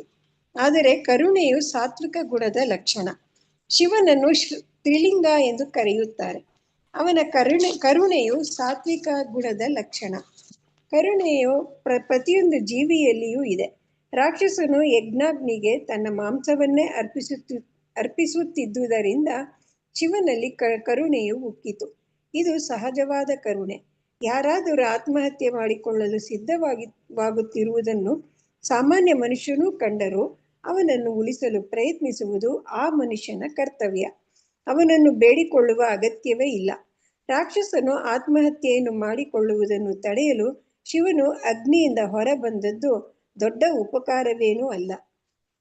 ಶಿವನು ಸ್ಪರ್ಶವು ರಾಕ್ಷಸನು ಆತ್ಮಹತ್ಯೆ ಮಾಡಿಕೊಳ್ಳದಂತೆ ತಡೆಯಿತು. ಅವನ ದೇಹದ ಗಾಯಗಳು ಕೂಡಲೇ ಗುಣವಾದವು. ಅವನ ದೇಹವು ಮೊದಲಿನಂತೆಯೇ ಆಯಿತು. ಶಿವನು ರಾಕ್ಷಸನಿಗೆ, ಪ್ರೀತಿಯ ವೃಕಾಸುರ, ನೀನು ನಿನ್ನ ತಲೆಯನ್ನು ಕತ್ತರಿಸಿಕೊಳ್ಳುವ ಅಗತ್ಯವಿಲ್ಲ. ನೀನು ಯಾವ ವರವನ್ನು ಬೇಕಾದರೂ ಕೇಳು, ನಿನ್ನ ಅಪೇಕ್ಷೆಯನ್ನು ಸಲ್ಲಿಸುತ್ತೇನೆ. ನನ್ನನ್ನು ಪ್ರಸನ್ನಗೊಳಿಸಲು ನೀನು ತಲೆಯನ್ನು ಕತ್ತರಿಸಿಕೊಳ್ಳಲು ಏಕೆ ಪ್ರಯತ್ನಿಸಿದೆ ಎಂದು ನನಗೆ ಅರ್ಥವಾಗುವುದಿಲ್ಲ. ಒಂದು ಸ್ವಲ್ಪ ನೀರನ್ನು ಅರ್ಪಿಸಿದರೂ ನನಗೆ ತೃಪ್ತಿಯಾಗುತ್ತದೆ ಎಂದು ಹೇಳಿದನು. ವಾಸ್ತವವಾಗಿ ವೈದಿಕ ರೀತಿಗೆ ಅನುಗುಣವಾಗಿ ದೇವಾಲಯದಲ್ಲಿರುವ ಶಿವಲಿಂಗಕ್ಕೆ ಅಥವಾ ಶಿವನ ವಿಗ್ರಹಕ್ಕೆ ಒಂದು ಸ್ವಲ್ಪ ಗಂಗಾ ಜಲವನ್ನು ಅರ್ಪಿಸಿ ಪೂಜಿಸುತ್ತಾರೆ. ಏಕೆಂದರೆ ತನ್ನ ತಲೆಯ ಮೇಲೆ ಗಂಗಾ ಜಲವನ್ನು ಅಭಿಷೇಕ ಮಾಡಿದರೆ ಶಿವನಿಗೆ ಬಹು ತೃಪ್ತಿಯಾಗುತ್ತದೆ ಎಂದು ಹೇಳುತ್ತಾರೆ. ಶಿವನಿಗೆ ಮತ್ತು ದುರ್ಗಾದೇವಿಗೆ ವಿಶೇಷವಾಗಿ ಗಂಗಾ ಜಲವನ್ನು, ಬಿಲ್ವ ಪತ್ರಗಳನ್ನು ಅರ್ಪಿಸಿ ಭಕ್ತರು ಪೂಜೆ ಮಾಡುತ್ತಾರೆ. ಈ ಮರದ ಹಣ್ಣನ್ನು ಶಿವನಿಗೆ ಅರ್ಪಿಸುತ್ತಾರೆ. ಬಹು ಸರಳವಾದ ಪೂಜಾ ವಿಧಾನದಿಂದಲೂ ತನಗೆ ತೃಪ್ತಿಯಾಗುತ್ತದೆ ಎಂದು ಶಿವನು ವೃಕಾಸುರನಿಗೆ ಆಶ್ವಾಸನೆಯನ್ನು ಕೊಟ್ಟನು. ಹೀಗಿರುವಾಗ ಅವನಿಗೆ ತನ್ನ ತಲೆಯನ್ನು ಕತ್ತರಿಸಿಕೊಳ್ಳುವ ಆತುರವೇಕೆ ಮತ್ತು ತನ್ನ ದೇಹದ ತುಂಡುಗಳನ್ನು ಅಗ್ನಿಗೆ ಅರ್ಪಿಸಿ ನೋವನ್ನು ಏಕೆ ಅನುಭವಿಸಬೇಕು? ಇಂತಹ ಕಠೋರ ಆಚರಣೆಗಳ ಅಗತ್ಯವೇ ಇಲ್ಲ. ಕರುಣೆ ಮತ್ತು ಅನುಕಂಪಗಳಿಂದ ಅವನು ಬೇಡಿದ ವರವನ್ನು ಕೊಡಲು ಶಿವನು ಸಿದ್ಧನಾದನು. ಹರೇ ಕೃಷ್ಣ ಮಾತಾಜಿ. ಹರೇ ಕೃಷ್ಣ ಮಾತಾಜಿ, ಧನ್ಯವಾದಗಳು ಮಾತಾಜಿ. ಹರೇ ಕೃಷ್ಣ. ಇಲ್ಲಿ ನಮ್ಗೆ ಇನ್ನೊಂದು ಪ್ರಶ್ನೆಯನ್ನು ಕೇಳಬಹುದು. ದೇವರು ಸರ್ವಶಕ್ತನಾದ್ರೆ ತನ್ನ ಭಕ್ತನನ್ನು ಉತ್ತಮಗೊಳಿಸ್ಲಿಕ್ಕೆ ಅವನನ್ನು ದುಃಖಕ್ಕೆ ಏಕೆ ಒಳಗೆ ಮಾಡ್ಬೇಕು? ದೇವೋತ್ತಮ ಪರಮಪುರುಷ ಅವನು ತನ್ನ ಭಕ್ತರನ್ನು ದುಃಖಕ್ಕೆ ಈಡು ಮಾಡಿದಾಗ ಅದು ಉದ್ದೇಶರಹಿತ ಅಲ್ಲ ಎನ್ನುವುದೇ ಇದರ ಉತ್ತರ. ಕೆಲವೊಮ್ಮೆ ದುಃಖದಿಂದ ಭಕ್ತನಿಗೆ ಕೃಷ್ಣನಲ್ಲಿ ಪ್ರೇಮ ಹೆಚ್ಚಾಗ್ತದೆ ಎನ್ನುವುದೇ ಇದರ ಉದ್ದೇಶ. ಉದಾಹರಣೆಗೆ, ಕೃಷ್ಣನು ಮನೆಗೆ ಹಿಂದಿರುಗಲಿಕ್ಕೆ ಪಾಂಡವರ ರಾಜ್ಯದಿಂದ ಹೊರಡುತ್ತಿದ್ದಾಗ ಕುಂತಿದೇವಿ ಏನ್ ಹೇಳ್ತಾರೆ? ಪ್ರಿಯ ಕೃಷ್ಣ, ನಮ್ಮ ಕಷ್ಟ ಸ್ಥಿತಿಯಲ್ಲಿ ನೀನು ಸದಾ ನಮ್ಮೊಡನೆ ಇರ್ತಿದ್ಯಾ. ಈಗ ನಾವು ಅರಸರ ಸ್ಥಿತಿಗೆ ಬಂದಾಗ ನಿನ್ನನ್ನು ಕಳೆದುಕೊಳ್ಳುವುದಕ್ಕಿಂತ ಆ ಕಷ್ಟದ ಸ್ಥಿತಿಯಲ್ಲಿ ಇರುವುದೇ ನಮ್ಗೆ ಬೇಕು ಅಂತ ಹೇಳ್ತಾಳೆ. ಭಕ್ತರನ್ನು ಯಾತನೆ ಉಂಟು ಮಾಡುವ ಸಂದರ್ಭಗಳಿಗೆ ಈಡು ಮಾಡಿದಾಗ ಅವನ ಭಕ್ತಿ ಕಾರ್ಯಗಳಿಗೆ ವೇಗ ಜಾಸ್ತಿ ಆಗ್ತದೆ. ಆದ್ದರಿಂದ ವೇಗವು ಸಿಗ್ತದೆ. ಆದ್ದರಿಂದ ಭಕ್ತನಲ್ಲಿ ವಿಶೇಷ ಅನುಗ್ರಹ ತೋರಲೆಂದೇ ಭಗವಂತ ಭಕ್ತನನ್ನು ಸಂಕಟಗ್ರಸ್ತನನ್ನಾಗಿ ಮಾಡ್ತಾನೆ. ಇಷ್ಟೇ ಅಲ್ಲದೆ ಕಹಿಯನ್ನು ಉಂಡವರಿಗೆ ಸುಖದ ಸಿಹಿಯನ್ನು ಇನ್ನೂ ಸವಿಯಾಗಿರುತ್ತದೆ ಎಂದು ಹೇಳ್ತಾರೆ. ಪರಮಪ್ರಭು ಭಕ್ತರನ್ನು ಕಷ್ಟಗಳಿಂದ ಪಾರು ಮಾಡ್ಲಿ ಅಂತ ಈ ಭೌತಿಕ ಜಗತ್ತಿಗೆ ಇಳಿದು ಬರ್ತಾನೆ. ಅಂದ್ರೆ ಭಕ್ತರು ಕಷ್ಟದಲ್ಲಿ ಇಲ್ಲದಿದ್ರೆ ಪ್ರಭು ಇಳಿದು ಖಂಡಿತ ಬರುವುದಿಲ್ಲ. ರಾಕ್ಷಸರನ್ನು, ದುಷ್ಕರ್ಮಿಗಳನ್ನು ಅವನು ಕೊಲ್ತಾನೆ. ಅಂದ್ರೆ ಅವನ ಬಹಿರಂಗ ಶಕ್ತಿಯಾದ ದುರ್ಗಾ ದೇವತೆಯು ಅಸುರರನ್ನು ಕೊಲ್ಲುವಂತೆ ಅವನ ವಿವಿಧ ಶಕ್ತಿಗಳು ಈ ಕಾರ್ಯವನ್ನು ಮಾಡಬಹುದಾಗಿತ್ತು. ಇಂತಹ ರಾಕ್ಷಸರನ್ನು ಕೊಲ್ಲಲು ತಾನೇ ಇಳಿದು ಬರಬೇಕು ಅಂತ ಹೇಳಿ ಏನಿರ್ಲಿಲ್ಲ. ಆದ್ರೆ ಭಕ್ತನು ಕಷ್ಟದಲ್ಲಿದ್ದಾಗ ಭಗವಂತ ಬರ್ಲೇಬೇಕು. ನರಸಿಂಹ ದೇವರು ಕರೆಸಿಕೊಂಡದ್ದು ಹಿರಣ್ಯಕಶಿಪುವನ್ನು ಕೊಳ್ಳಲಿಕ್ಕೆ ಅಲ್ಲ, ಪ್ರಹ್ಲಾದನನ್ನು ಕುರಿತು ಅವನನ್ನು ಆಶೀರ್ವಾದ ಮಾಡ್ಬೇಕು, ಅವನನ್ನು ರಕ್ಷಿಸ್ಬೇಕು. ಅವನು ಕಷ್ಟದಲ್ಲಿ ಇದ್ದ ಕಾರಣ ಪ್ರಭು ಅಲ್ಲಿ ಕಾಣಿಸಿಕೊಳ್ತಾನೆ. ದಟ್ಟವಾದ ಕತ್ತಲೆಯ ರಾತ್ರಿಯ ನಂತರ ಕಡೆಗೆ ಬೆಳಗಿನಲ್ಲಿ ಸೂರ್ಯೋದಯ ಆಗ್ತದೆ. ಆಗ ಸಂತೋಷವೆನಿಸ್ತದೆ. ಸುಡುವ ಸೆಕೆಯಾದಾಗ ತಣ್ಣೀರು ತುಂಬಾ ಖುಷಿ ಆಗ್ತದೆ, ಹರ್ಷ. ರಕ್ತವನ್ನು ಹೆಪ್ಪುಗಟ್ಟಿಸುವ ಚಳಿಗಾಲದಲ್ಲಿ ಬಿಸಿ ನೀರು, ಅದು ಆನಂದವಾಗ್ತದೆ. ಹೀಗೆ ಈ ಭೌತಿಕ ಜಗತ್ತು ಇದರ ಸ್ಥಿತಿಯನ್ನು ಅನುಭವಿಸಿ ಭಕ್ತನು ಪ್ರಭು ಅನುಗ್ರಹಿಸಿದಂತಹ ಆ ಆಧ್ಯಾತ್ಮಿಕ ಸುಖವನ್ನು ಆಸ್ವಾದಿಸಿದಾಗ ಅವನ ಸ್ಥಿತಿಯು ಬಹಳ ಸಂತೋಷಕರವಾಗಿರುತ್ತದೆ. ಪ್ರಭು ಮುಂದುವರಿದು ಪುನಃ ಹೇಳ್ತಾನೆ, ಭಕ್ತ ಎಲ್ಲ ಪ್ರಾಪಂಚಿಕ ಆ ಸಂಪತ್ತನ್ನು ಕಳೆದುಕೊಂಡು ಅವನ ನೆಂಟರು, ಸ್ನೇಹಿತರು, ಕುಟುಂಬದವರು ಎಲ್ಲರನ್ನು ದೂರ ಮಾಡಿ ಅವನಿಗೆ ಯಾರು ದಿಕ್ಕಿಲ್ಲದಿದ್ದಾಗ ಅವನು ಸಂಪೂರ್ಣವಾಗಿ ಭಗವಂತನ ಚರಣ ಕಮಲಗಳಲ್ಲಿ ಆಶ್ರಯ ಪಡ್ತಾನೆ. ಅದೇ ಶೀಲ ನರೋತ್ತಮ ದಾಸ್ ಠಾಕೂರರು ಹೀಗೆ ಹಾಡಿದ್ದಾರೆ: ನನ್ನ ಪ್ರೀತಿಯ ಕೃಷ್ಣ, ನಂದ ಮಹಾರಾಜನ ಸುತನೆ, ವೃಷಭಾನು ಮಹಾರಾಜನ ಮಗಳಾದ ಶ್ರೀಮತಿ ರಾಧಾರಾಣಿಯೊಂದಿಗೆ ನೀನು ಈಗ ನನ್ನ ಮುಂದೆ ನಿಂತೇ ಇದ್ದೀಯಾ. ಈಗ ನಾನು ನಿನಗೆ ಶರಣಾಗತನಾಗಿದ್ದೇನೆಂದ್ರೆ ಶೀಲ ನರೋತ್ತಮ ದಾಸ್ ಠಾಕೂರರು ಹಾಡುವಂಥದ್ದು. ದಯವಿಟ್ಟು ನನ್ನನ್ನು ಸ್ವೀಕರಿಸು, ನನ್ನನ್ನು ಬಿಟ್ಟು ಬಿಡ್ಬೇಡ, ಒದ್ದು ಬಿಡ್ಬೇಡ, ನಿನ್ನಲ್ಲದೆ ನನಗೆ ಬೇರೆ ಯಾವುದೇ ಆಶ್ರಯ ಇಲ್ಲ. ಭಕ್ತನು ಯಾವ ಕಷ್ಟ ಸ್ಥಿತಿಯಲ್ಲಿ ಇದ್ದು ಸಂಪತ್ತನ್ನು, ಸಂಸಾರವನ್ನು ಕಳೆದುಕೊಂಡಾಗ ತನ್ನ ಹಿಂದಿನ ಈ ಭೌತಿಕ ಜಗತ್ತಿನ ಸಂಪತ್ತನ್ನು ಪಡೆದುಕೊಳ್ಳಲು ಅವನು ಪ್ರಯತ್ನಿಸ್ತಾನೆ.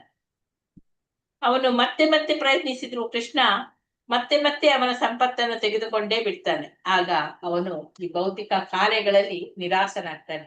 ಎಲ್ಲಾ ಪ್ರಯತ್ನಗಳಲ್ಲಿ ನಿರಾಸೆಯಾಗುವ ಈ ಸ್ಥಿತಿಯಲ್ಲಿ ಅವನು ದೇವೋತ್ತಮ ಪರಮಪುರುಷನಿಗೆ ಸಂಪೂರ್ಣವಾಗಿ ಶರಣಾಗತನಾಗಬಲ್ಲ. ತನ್ನ ಭಕ್ತರೊಂದಿಗೆ ಸೇರುವಂತೆ ಇಂತಹ ಜನರಿಗೆ ಪ್ರಭು ಅಂತರಂಗದಿಂದ ಅವನು ಪ್ರೇರೇಪಿಸ್ತಾ ಇರ್ತಾನೆ. ಭಕ್ತರ ಸವಾಸವನ್ನು ಮಾಡಿ ಅವರು ಸಹಜವಾಗಿ ದೇವೋತ್ತಮ ಪರಮಪುರುಷನಿಗೆ ಸೇವೆಯನ್ನು ಸಲ್ಲಿಸುವಂತಹ ಪ್ರೀತಿಯನ್ನು ತೋರಿಸ್ತಾರೆ. ಕೃಷ್ಣ ಪ್ರಜ್ಞೆಯಲ್ಲಿ ಮುಂದುವರಿಯಲು ಪ್ರಭು ಕೂಡ್ಲೆ ಅವರಿಗೇನು ಸೌಲಭ್ಯಗಳು ಬೇಕೋ ಅದನ್ನೆಲ್ಲ ಒದಗಿಸಿಕೊಡ್ತಾನೆ. ಭಕ್ತರಲ್ಲದವರು ತಮ್ಮ ಈ ಭೌತಿಕ ಜೀವನದ ಈ ಸ್ಥಿತಿಯನ್ನು ಉಳಿಸಿಕೊಳ್ಳಿಕ್ಕೆ ತುಂಬಾ ಎಚ್ಚರದಿಂದ ಅವರು ನಡೆದುಕೊಳ್ತಾರೆ. ಸಾಮಾನ್ಯವಾಗಿ ಭಕ್ತರಲ್ಲದವರು ದೇವೋತ್ತಮ ಪರಮಪುರುಷನನ್ನು ಪೂಜಿಸ್ಲಿಕ್ಕೆ ಬರುವುದಿಲ್ಲ. ತಕ್ಷಣದ ಪ್ರಾಪಂಚಿಕ ಫಲಕ್ಕಾಗಿ ಅವರು ಶಿವನನ್ನು ಬೇರಾವ ದೇವತೆಗಳನ್ನು ಆದರೂ ಪೂಜಿಸ್ತಾರೆ. ಆದುದರಿಂದ ಭಗವದ್ಗೀತೆಯಲ್ಲಿ ಕರ್ಮಾಣಂ ಸಿದ್ಧಿಂ ಯಜಂತ ಇಹ ದೇವತಾ ಅಂತ ಹೇಳಿದೆ. ಹೀಗೆಂದ್ರೆ ಈ ಭೌತಿಕ ಜಗತ್ತಿನಲ್ಲಿ ಯಶಸ್ಸನ್ನು ಪಡೆಯಲು ಕರ್ಮಿಗಳು ಬೇರೆ ಬೇರೆ ತರಹದ ದೇವತೆಗಳನ್ನೆಲ್ಲ ಪೂಜಿಸ್ತಾರೆ. ದೇವತೆಗಳನ್ನು ಪೂಜಿಸುವವರ ಈ ಬುದ್ಧಿಶಕ್ತಿ ಪರಿಪಕ್ವವಾಗಿಲ್ಲ ಅಂತ ಹೇಳಿ ಕೃಷ್ಣ ಹೇಳ್ತಾ ಇದ್ದಾನೆ. ದೇವೋತ್ತಮ ಪರಮ ಪುರುಷನಲ್ಲಿ ಗಾಢವಾದ ಪ್ರೀತಿ ಇರುವುದರಿಂದ ಅವನ ಭಕ್ತರು ಬುದ್ಧಿ ಕಳೆದುಕೊಂಡು ಅವರು ದೇವತೆಗಳ ಬಳಿಗೆ ಹೋಗುವುದಿಲ್ಲ. ಕೃಷ್ಣ ಯುಧಿಷ್ಠಿರ ಮಹಾರಾಜನಿಗೆ ಬದುಕಿನ ಕಷ್ಟ ಸ್ಥಿತಿಯಿಂದ ನನ್ನ ಭಕ್ತನು ಯಾವಾಗ್ಲೂ ಹಿಂಜರಿಯುವುದಿಲ್ಲ ಅಂತ ಹೇಳ್ತಾನೆ. ಸದಾ ದೃಢ ಮನಸ್ಸಿನಲ್ಲಿ ಅವನಾಗಿದ್ದು ಒಂದೇ ರೀತಿ ಇರ್ತಾನೆ ಅಂತ ಹೇಳಿ ಹೇಳ್ತಾನೆ. ನಾನು ನನ್ನನ್ನು ಅವನಿಗೆ ಅರ್ಪಿಸಿಕೊಳ್ತೇನೆ. ಆತನು ಬದುಕಿನಲ್ಲಿ ಉಚ್ಚ ಮಟ್ಟದ ಯಶಸ್ಸು ಗಳಿಸಲಿ ಎನ್ನುವ ದೃಷ್ಟಿಯಿಂದಲೇ ಅವನಿಗೆ ಅನುಕೂಲಕರವಾಗಿ ನಡೆಯುತ್ತೇನೆ. ಪರಮಪುರುಷ ಪರೀಕ್ಷೆಯಲ್ಲಿ ಗೆದ್ದ ಭಕ್ತನಿಗೆ ತೋರುವ ಕೃಪೆಯನ್ನು ಬ್ರಹ್ಮನ್ ಅಂತ ಹೇಳಿ ವರ್ಣಿಸಲಾಗಿದೆ. ಆ ಕೃಪೆಯ ಮಹಿಮೆಯನ್ನು ಸರ್ವಾಂತರ್ಯಾಮಿಯಾದ ಹಿರಿಮೆಗೆ ಮಾತ್ರ ನಾವು ಹೋಲಿಸಬಹುದು. ಆಮೇಲೆ ಬ್ರಹ್ಮನ್ ಎಂದ್ರೆ ಮಿತಿ ಇಲ್ಲದ ಶ್ರೇಷ್ಠತೆ ಅಥವಾ ಮಿತಿ ಇಲ್ಲದ ವೈಸಲ್ಯ. ಈ ಕೃಪೆಗೆ ಪರಮ ಎಂದು ಕೂಡ ಹೇಳ್ತಾರೆ. ಏಕೆಂದ್ರೆ ಭೌತಿಕ ಜಗತ್ತಿನಲ್ಲಿ ಎಣೆ ಇಲ್ಲ, ಅದನ್ನು ಸೂಕ್ಷ್ಮಂ ಎಂದು ಕರೀತಾರೆ. ಅಂದ್ರೆ ಅದು ಬಹು ಶ್ರೇಷ್ಠವಾದದ್ದು. ಪರೀಕ್ಷೆಯಲ್ಲಿ ಗೆದ್ದ ಭಕ್ತನಿಗೆ ಪ್ರಭು ತೋರಿಸುವ ಈ ಕೃಪೆಯು ಅದು ಬಹು ಶ್ರೇಷ್ಠವಾದದ್ದು ಮತ್ತು ಮಿತಿ ಇಲ್ಲದೆ ವಿಶಾಲವಾದದ್ದು ಮಾತ್ರವಲ್ಲ, ಅದು ಭಕ್ತ ಮತ್ತೆ ಪ್ರಭುವಿನ ನಡುವೆ ಇರುವಂತಹ ಆ ದಿವ್ಯ ಪ್ರೇಮದ ಅತಿ ಶ್ರೇಷ್ಠ ಗುಣ ಅದು. ಇಂತಹ ಕೃಪೆಯನ್ನು ಚಿನ್ಮಾತ್ರಂ ಅಂತ ಹೇಳ್ತಾರೆ. ಸಂಪೂರ್ಣವಾಗಿ ಅದು ಆಧ್ಯಾತ್ಮಿಕವಾದದ್ದು. ಮಾತ್ರಂ ಎನ್ನುವ ಶಬ್ದದ ಬಳಕೆಯು ಸಂಪೂರ್ಣ ಆಧ್ಯಾತ್ಮಿಕತೆಯನ್ನು ಅದು ತೋರಿಸ್ತದೆ. ಅದರಲ್ಲಿ ಭೌತಿಕ ಗುಣಗಳ ಲೇಪ ಕೂಡ ಒಂದು ಸ್ವಲ್ಪವೂ ಕೂಡ ಇರುವುದಿಲ್ಲ.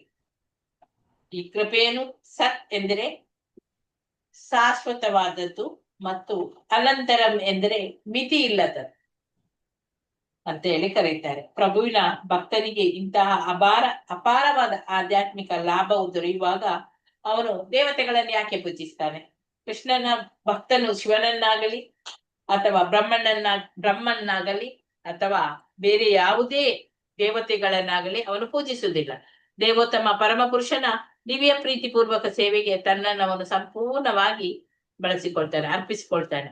ಸುಖಮುನಿಗಳು ಮುಂದುವರಿದು ಹೇಳ್ತಾರೆ, ಬ್ರಹ್ಮ ಮತ್ತು ಶಿವರು ಮುಖ್ಯಸ್ಥರಾಗಿ ಇಂದ್ರ, ಚಂದ್ರ, ವರುಣ ಮತ್ತಿತರ ದೇವತೆಗಳು ತಮ್ಮ ಭಕ್ತರ ಸದ್ವರ್ತನೆ ಮತ್ತು ದುರ್ವರ್ತನೆಗಳಿಗೆ ಬಹುಬೇಗ ಅವರು ತೃಪ್ತರಾಗ್ತಾರೆ ಅಥವಾ ಒಪ್ಪುಕೊಳ್ತಾರೆ.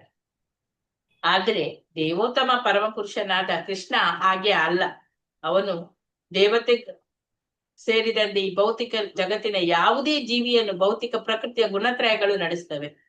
ಆದುದರಿಂದ ಇಲ್ಲಿ ತಮಸ್ಸು ರಜಸ್ಸು ಈ ಭೌತಿಕ ಜಗತ್ತಿನಲ್ಲಿ ಬಹು ಪ್ರಬಲವಾಗಿರ್ತದೆ. ದೇವತೆಗಳ ಆಶೀರ್ವಾದವನ್ನು ಪಡೆಯುವ ಭಕ್ತರಿಗೂ ಈ ಭೌತಿಕ ಗುಣಗಳ ಮುಖ್ಯವಾಗಿ ರಜಸ್ಸು ಮತ್ತು ತಮಸ್ಸುಗಳ ಸೋಂಕು ತಗಲಿರ್ತದೆ. ಆದುದರಿಂದ ದೇವತೆಗಳ ಆಶೀರ್ವಾದವನ್ನು ಪಡೆಯುವುದು ಅಷ್ಟು ಬುದ್ಧಿವಂತಿಕೆ ಅಲ್ಲ ಅಂತ ಹೇಳಿ ಕೃಷ್ಣ ಭಗವದ್ಗೀತೆಯಲ್ಲೇ ಹೇಳ್ತಾನೆ. ಇದಕ್ಕೆ ಕಾರಣ ಏನೆಂದ್ರೆ ದೇವತೆಗಳು ನೀಡುವ ವರಗಳು ಅದೆಲ್ಲ ಸ್ವಲ್ಪ ಸಮಯ. ದೇವತೆಗಳನ್ನು ಪೂಜಿಸಿ ಭೌತಿಕ ಸಂಪತ್ತನ್ನು ಪಡೆಯುವುದು ತುಂಬಾ ಸುಲಭ, ಆದ್ರೆ ಕೆಲವೊಮ್ಮೆ ಇದರಿಂದ ಅನಾಹುತಗಳು ಕೂಡ ಆಗ್ತವೆ. ಆದುದರಿಂದ ದೇವತೆಗಳು ನೀಡುವ ವರವನ್ನು ಅಷ್ಟು ಬುದ್ಧಿ ಇಲ್ಲದವರು ಮಾತ್ರ ಮೆಚ್ಚಿಕೊಳ್ತಾರೆ. ದೇವತೆಗಳ ಅನುಗ್ರಹವನ್ನು ಪಡೆದವರು ತಮ್ಮ ಪ್ರಾಪಂಚಿಕ ಸಂಪತ್ತಿನಿಂದ ಕ್ರಮೇಣ ಅವರು ಅಹಂಕಾರಿಗಳು ಆಗ್ತಾರೆ. ಮತ್ತೆ ತಮಗೆ ಉಪಕಾರ ಮಾಡಿದವರನ್ನು ಅವರು ಅಲಕ್ಷ್ಯ ಮಾಡ್ತಾರೆ. ಸುಖಮುನಿಗಳು ಪರೀಕ್ಷಿತ ಮಹಾರಾಜನಿಗೆ ಪುನಃ ಹೇಳ್ತಾರೆ, ಪ್ರಿಯ ರಾಜ, ಭೌತಿಕ ಸೃಷ್ಟಿಯ ಪ್ರಧಾನ ತ್ರಿಮೂರ್ತಿಗಳು ಯಾರು? ಬ್ರಹ್ಮ, ವಿಷ್ಣು, ಶಿವ. ಯಾರಿಗಾದ್ರೂ ಅನುಗ್ರಹವನ್ನು ಮಾಡಬಲ್ಲರು, ಶಾಪವನ್ನು ಕೂಡ ಕೊಡ್ತಾರೆ. ಈ ತ್ರಿಮೂರ್ತಿಗಳಲ್ಲಿ ಬ್ರಹ್ಮ ಮತ್ತು ಶಿವ ಇವರು ಪ್ರಸನ್ನರಾಗುವುದು ತುಂಬಾ ಸುಲಭ, ಕೋಪ ಮಾಡಿಕೊಳ್ಳುವುದು ಕೂಡ ಸುಲಭ. ಆದ್ರೆ ಅವರು ಪ್ರಸನ್ನರಾದಾಗ ಸಾಕಷ್ಟು ಯೋಚನೆಯನ್ನು ಮಾಡದೇ ವರಗಳನ್ನು ಕೊಡ್ತಾರೆ. ಕೋಪ ಬಂದಾಗ ಸಾಕಷ್ಟು ಯೋಚಿಸದೇ ಭಕ್ತನಿಗೆ ಶಾಪವನ್ನು ಕೂಡ ಕೊಡ್ತಾರೆ. ಆದ್ರೆ ವಿಷ್ಣುವಿನ ರೀತಿ ಈ ತರ ಅಲ್ಲ. ವಿಷ್ಣು ಬಹಳ ವಿಚಾರಪರ ಭಕ್ತನು ವಿಷ್ಣುವನ್ನು ಏನನ್ನು ಬೇಡಿದಾಗ ಅಂತಿಮವಾಗಿ ಅದರಿಂದ ಭಕ್ತನಿಗೆ ಒಳ್ಳೆಯದೇ ಆಗ್ತದೆ ಎಂದು ವಿಷ್ಣುವು ಮೊದಲು ಯೋಚಿಸ್ತಾನೆ, ಯಾವುದರಿಂದ ಭಕ್ತನಿಗೆ ಒಳ್ಳೇದಾಗ್ತದೆ ಅಂತ. ಕಟ್ಟಕಡೆಗೆ ಭಕ್ತನಿಗೆ ಅನರ್ಥವೇ ಆಗುವ ವರವನ್ನು ವಿಷ್ಣುವು ಕೊಡುವುದೇ ಇಲ್ಲ. ತನ್ನ ದಿವ್ಯ ಸ್ವಭಾವದಿಂದಾಗಿ ಅವನು ಸದಾ ಕೃಪಮಯ. ಆದುದರಿಂದ ಯಾವುದೇ ವರವನ್ನು ಕೊಡುವ ಮೊದಲು ಅದರಿಂದ ಭಕ್ತನಿಗೆ ಶುಭವಾಗ್ತದೆ ಶುಭ ಆಗಬಹುದಾ ಅಂತೇಳಿ ಪರಿಶೀಲಿಸ್ತಾನೆ. ದೇವೋತ್ತಮ ಪರಮಪುರುಷ ಯಾವಾಗ್ಲೂ ಅವನು ದಯಾಮಯ.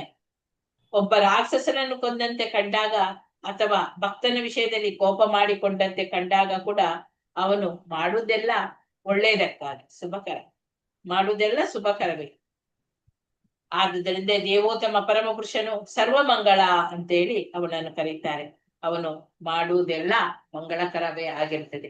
ಶಿವನಂತಹ ದೇವತೆಗಳು ಅನುಗ್ರಹಿಸುವಂತಹ ವರಗಳನ್ನು ಕುರಿತು ಹೇಳ್ಬೇಕಾದ್ರೆ ಶ್ರೇಷ್ಠ ಋಷಿಗಳು ಹೇಳುವ ಈ ಚಾರಿತ್ರಿಕ ಘಟನೆ ಒಂದು ಕತೆ ಅದರದ್ದು ಇದೆ.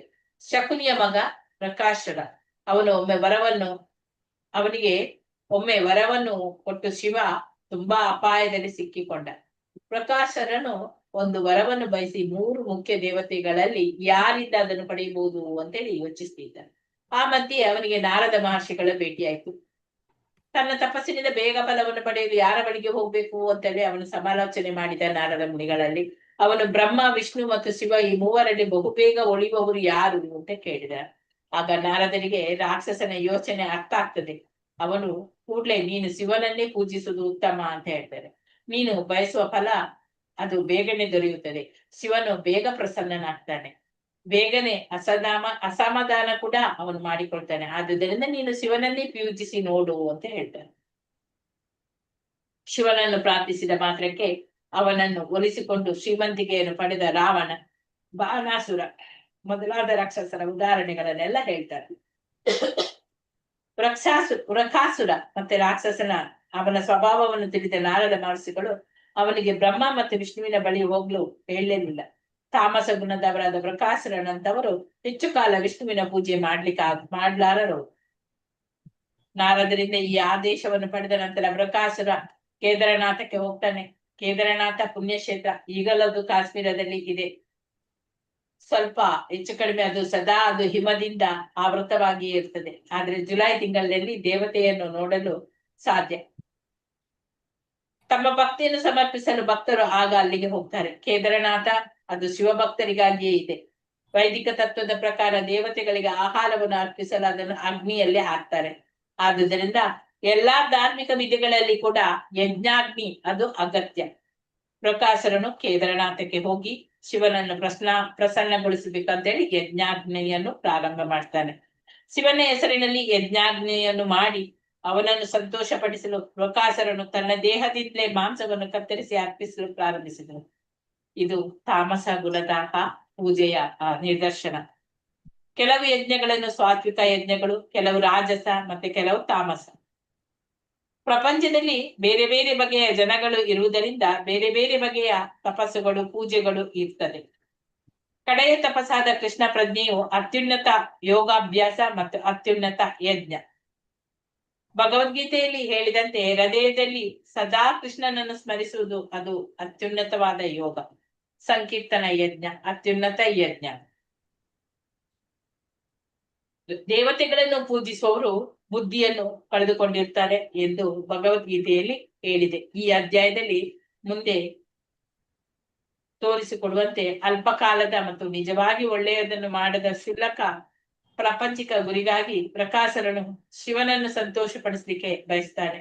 ಅಸುರರು ಮತ್ತು ತಾಮಸ ಗುಣದವರು ದೇವತೆಗಳಿಂದ ಇಂತಹ ವರಗಳನ್ನೆಲ್ಲ ಪಡೆದುಕೊಂಡಿರ್ತಾರೆ. ಈ ತಾಮಸ ಗುಣದ ಯಜ್ಞಕ್ಕೆ ಸಂಪೂರ್ಣವಾಗಿ ಪ್ರತಿಯಾದದ್ದು ವಿಷ್ಣು ಅಥವಾ ಕೃಷ್ಣನನ್ನು ಪೂಜಿಸುವ ಅರ್ಚನಾ ವಿಧಿ. ಇದು ಬಹಳ ಸರಳ. ಶ್ರೀಮಂತನಾಗ್ಲಿ ಅಥವಾ ಬಡವನಾಗ್ಲಿ ತನ್ನ ಭಕ್ತನಿಂದ ತಾನು ಸುಲಭವಾಗಿ ಸಂಪಾದಿಸಬಹುದಾದ ಒಂದು ಹಣ್ಣು, ಒಂದು ಹೂವು ಮತ್ತೆ ಒಂದಿಷ್ಟು ನೀರನ್ನು ತಾನು ಸ್ವೀಕರಿಸಿದಾಗಿ ಭಗವದ್ಗೀತೆಯಲ್ಲೇ ಕೃಷ್ಣ ಹೇಳಿದ್ದಾನೆ. ಶ್ರೀಮಂತನಾದವರು ಒಂದಿಷ್ಟು ನೀರನ್ನು, ಹಣ್ಣಿನ ಒಂದು ಸಣ್ಣ ತುಂಡನ್ನು ಅಥವಾ ಒಂದು ಸಣ್ಣ ಎಲೆಯನ್ನು ಪ್ರಭುವಿಗೆ ಅರ್ಪಿಸುವರಿಂದ ನಿರೀಕ್ಷಣೆಯಲ್ಲಿ ಮಾತ್ರ. ಶ್ರೀಮಂತನು ತನ್ನ ಸ್ಥಾನಕ್ಕೆ ಅನುಗುಣವಾಗಿ ಕಾಣಿಕೆಯನ್ನು ಅರ್ಪಿಸ್ಬೇಕು ಭಗವಂತನಿಗೆ. ಆದ್ರೆ ಭಕ್ತನು ಬಹು ಬಡವನಾದ್ರೆ ಪ್ರಭು ಅತ್ಯಲ್ಪ ಕಾಣಿಕೆಯನ್ನು ಸ್ವೀಕರಿಸ್ತಾನೆ. ವಿಷ್ಣು ಅಥವಾ ಕೃಷ್ಣನ ಪೂಜೆ ಅದು ಬಹಳ ಸರಳ. ಪ್ರಪಂಚದಲ್ಲಿ ಯಾರು ಬೇಕಾದ್ರೂ ಈ ಪೂಜೆಯನ್ನು ಮಾಡಬಹುದು. ಆದ್ರೆ ಪ್ರಕಾಶನ ಆ ಕಥೆಯು ತೋರಿಸುವಂತೆ ತಾಮಸ ಗುಣದ ಪೂಜೆಯು ಬಹು ಕಷ್ಟ ಮತ್ತೆ ನೋವು ಕೂಡ. ಅಲ್ಲದೆ ಅದು ಆ ಕಾಲದ ಸಮಯ ವ್ಯರ್ಥ ಅದರಲ್ಲಿ. ಆದುದರಿಂದ ಭಗವದ್ಗೀತೆಯು ದೇವತೆಗಳನ್ನು ಪೂಜಿಸುವವರು ಬುದ್ಧಿಯನ್ನು ಕಳೆದುಕೊಂಡಿರುತ್ತಾರೆ ಅಂತ ಹೇಳ್ತಾರೆ. ಅವರ ಪೂಜಾ ವಿಧಾನವು ಕೂಡ ತುಂಬಾ ಕಠಿಣ. ಅಲ್ಲದೆ ಅವರಿಗೆ ದೊರಕುವಂತಹ ಫಲ ಕೂಡ ಕ್ಷಣಿಕವಾದ. ವೃಕಾಸುರ ಅವನ 6 ದಿನಗಳ ಕಾಲ ತನ್ನ ಬಲಿಯನ್ನು ಮುಂದುವರಿಸಿದ್ರು. ಶಿವನನ್ನು ಕಣ್ಣಾರೆ ನೋಡುವ ಅವನ ಬಯಕೆ ಫಲಿಸಲಿಲ್ಲ. ರಾಕ್ಷಸನಿಗೂ ಭಕ್ತನಿಗೂ ಇರುವ ಒಂದು ವ್ಯತ್ಯಾಸ ಇದು. ತಾನು ದೇವರಿಗೆ ಅರ್ಪಿಸಿದೆಲ್ಲ ಸ್ವೀಕಾರವಾಗ್ತದೆ ಎಂದು ಭಕ್ತನ ದೃಢ ವಿಶ್ವಾಸ. ಆದ್ರೆ ರಾಕ್ಷಸನು ತಾನೇ ವರವನ್ನು ಪಡೆದುಕೊಳ್ಳಲು ಸಾಧ್ಯವಾಗುವಂತೆ ತಾನು ಪೂಜಿಸುವ ದೇವತೆಯನ್ನು ಕಣ್ಣಾರೆ ನೋಡ್ಲಿಕ್ಕೆ ಅವನು ಇಚ್ಛೆ ಪಡ್ತಾನೆ. ಆದ್ರೆ ಭಕ್ತನಾದವನು ವಿಷ್ಣುವನ್ನು ಅಥವಾ ಕೃಷ್ಣನನ್ನು ತಾನ ವರ ಪಡೆಯುವುದಕ್ಕಾಗಿ ಅವನು ಪೂಜಿಸುವುದಿಲ್ಲ. ಭಕ್ತನಿಗೆ ಅಕಾಮ ಬಯಕೆ ಇಲ್ಲದವನು ಎಂದು, ಭಕ್ತನಲ್ಲದವನು ಸರ್ವಕಾಮ ಎಲ್ಲವನ್ನೂ ಬಯಸುವವನು ಅಂತ ಹೇಳಿ ಹೆಸರಿದೆ. 7ನೆಯ ದಿನ ಪ್ರಕಾಸುರ ತನ್ನ ತಲೆಯನ್ನು ಕತ್ತರಿಸಿ ಶಿವನಿಗೆ ಅರ್ಪಿಸ್ಲಿಕ್ಕೆ ತೀರ್ಮಾನಿಸಿದ. ಹತ್ತಿರದ ಕೆರೆಯಲ್ಲಿ ಹೋಗಿ ಸ್ನಾನ ಮಾಡ್ತಾನೆ. ತನ್ನ ದೇಹ ಕೂದಲು ಇನ್ನೂ ಒದ್ದೆ ಇದ್ದಂತೆ ತನ್ನ ತಲೆಯನ್ನು ಕತ್ತರಿಸಿಕೊಳ್ಳಲು ಸಿದ್ಧನಾಗ್ತಾನೆ. ವೈದಿಕ ಪದ್ಧತಿಯ ಪ್ರಕಾರ ಬಲಿ ಕೊಡಬೇಕಾದ ಪ್ರಾಣಿಗೆ ಮೊದಲು ಸ್ನಾನ ಮಾಡಿಸ್ತಾನಂತೆ. ಪ್ರಾಣಿಯು ಇನ್ನೂ ಒದ್ದೆ ಇರುವಂತೆಯೇ ಅದನ್ನು ಬಲಿ ಕೊಡ್ತಾರೆ. ರಾಕ್ಷಸನು ತನ್ನ ತಲೆಯನ್ನು ಕತ್ತರಿಸಿಕೊಳ್ಳಲು ಸಿದ್ಧನಾಗುತ್ತಿದ್ದಾಗ ಇಲ್ಲಿ ಶಿವನ ಮನಸ್ಸು ಕರಗಿ ಹೋಗ್ತದೆ. ಆದ್ರೆ ಅವನ ಕರುಣೆ ಇವು ಸಾತ್ವಿಕ ಗುಣದ ಲಕ್ಷಣ. ಶಿವನನ್ನು ತ್ರಿಲಿಂಗ ಎಂದು ಕರೆಯುತ್ತಾರೆ. ಅವನ ಕರುಣೆಯು ಸಾತ್ವಿಕ ಗುಣದ ಒಂದು ಲಕ್ಷಣ. ಕರುಣೆಯು ಪ್ರತಿ ಜೀವಿಯಲ್ಲಿಯೂ ಕೂಡ ಇದೆ. ರಾಕ್ಷಸನು ಯಜ್ಞಾಗ್ನಿಗೆ ತನ್ನ ಮಾಂಸವನ್ನೇ ಅರ್ಪಿಸುತ್ತಿದ್ದುದರಿಂದ ಶಿವನಲ್ಲಿ ಕರುಣೆ ಪುನಃ ಹುಟ್ಟಿತು. ಇದು ಸಹಜವಾದ ಕರುಣೆ. ಯಾರಾದ್ರೂ ಆತ್ಮಹತ್ಯೆ ಮಾಡಿಕೊಳ್ಳಲು ಸಿದ್ಧವಾಗುತ್ತಿರುವುದನ್ನು ಸಾಮಾನ್ಯ ಮನುಷ್ಯನ್ ಕಂಡ್ರೆ ಅವನನ್ನು ಉಳಿಸ್ಲಿಕ್ಕೆ ಪ್ರಯತ್ನ ಪಡುವುದು ಅದು ಸಹಜ. ಇದು ಮನುಷ್ಯನ ಕರ್ತವ್ಯವೇ. ಅವನನ್ನು ಬೇಡಿಕೊಳ್ಳುವ ಅಗತ್ಯವೇ ಇಲ್ಲ. ರಾಕ್ಷಸನು ಆತ್ಮಹತ್ಯೆಯನ್ನು ಮಾಡಿಕೊಳ್ಳುವುದನ್ನು ತಡೆಯಲು ಶಿವನು ಅಗ್ನಿಯಿಂದ ಹೊರಬಂದು ದೊಡ್ಡ ಉಪಕಾರವೇನೂ ಅಲ್ಲ. ಹೊರಬಂದದ್ದು ಅದೇನು ದೊಡ್ಡ ಉಪಕಾರ ಅಲ್ಲ. ಶಿವನ ಸ್ಪರ್ಶವು ರಾಕ್ಷಸನ ಆತ್ಮಹತ್ಯೆ ಮಾಡಿಕೊಳ್ಳದಂತೆ ಅದನ್ನು ತಡೆಯಿತು. ಅವನ ದೇಹದ ತುಂಬಾ ಗಾಯಗಳು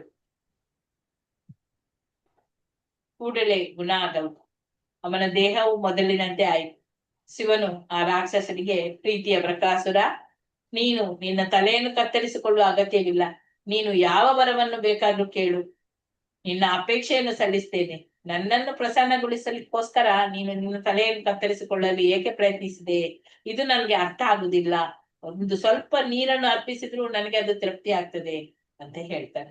ವಾಸ್ತವವಾಗಿ ವೈದಿಕ ರೀತಿಗೆ ಅನುಗುಣವಾಗಿ ದೇವಾಲಯದಲ್ಲಿರುವ ಶಿವಲಿಂಗಕ್ಕೆ ಅಥವಾ ಶಿವನ ವಿಗ್ರಹಕ್ಕೆ ಒಂದು ಸ್ವಲ್ಪ ಗಂಗಾ ಜಲವನ್ನು ಅರ್ಪಿಸಿ ಪೂಜಿಸ್ತಾರೆ.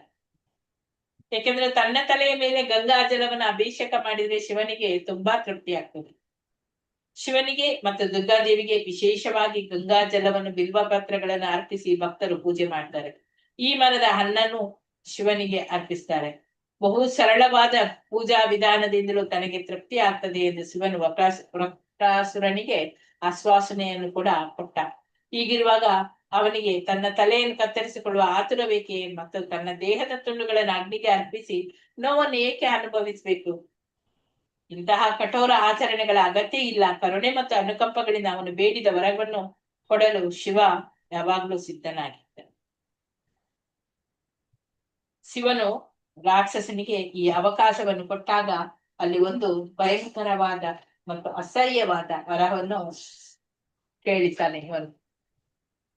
ಆ ರಾಕ್ಷಸನು ಬಹು ಪಾಪಿಗಳಿಗೆ ದೇವತೆಯಿಂದ ಎಂತಹ ವರವನ್ನು ಬಿಡಬೇಕು ಎನ್ನುವುದನ್ನು ತಿಳಿದಿರುವುದಿಲ್ಲ.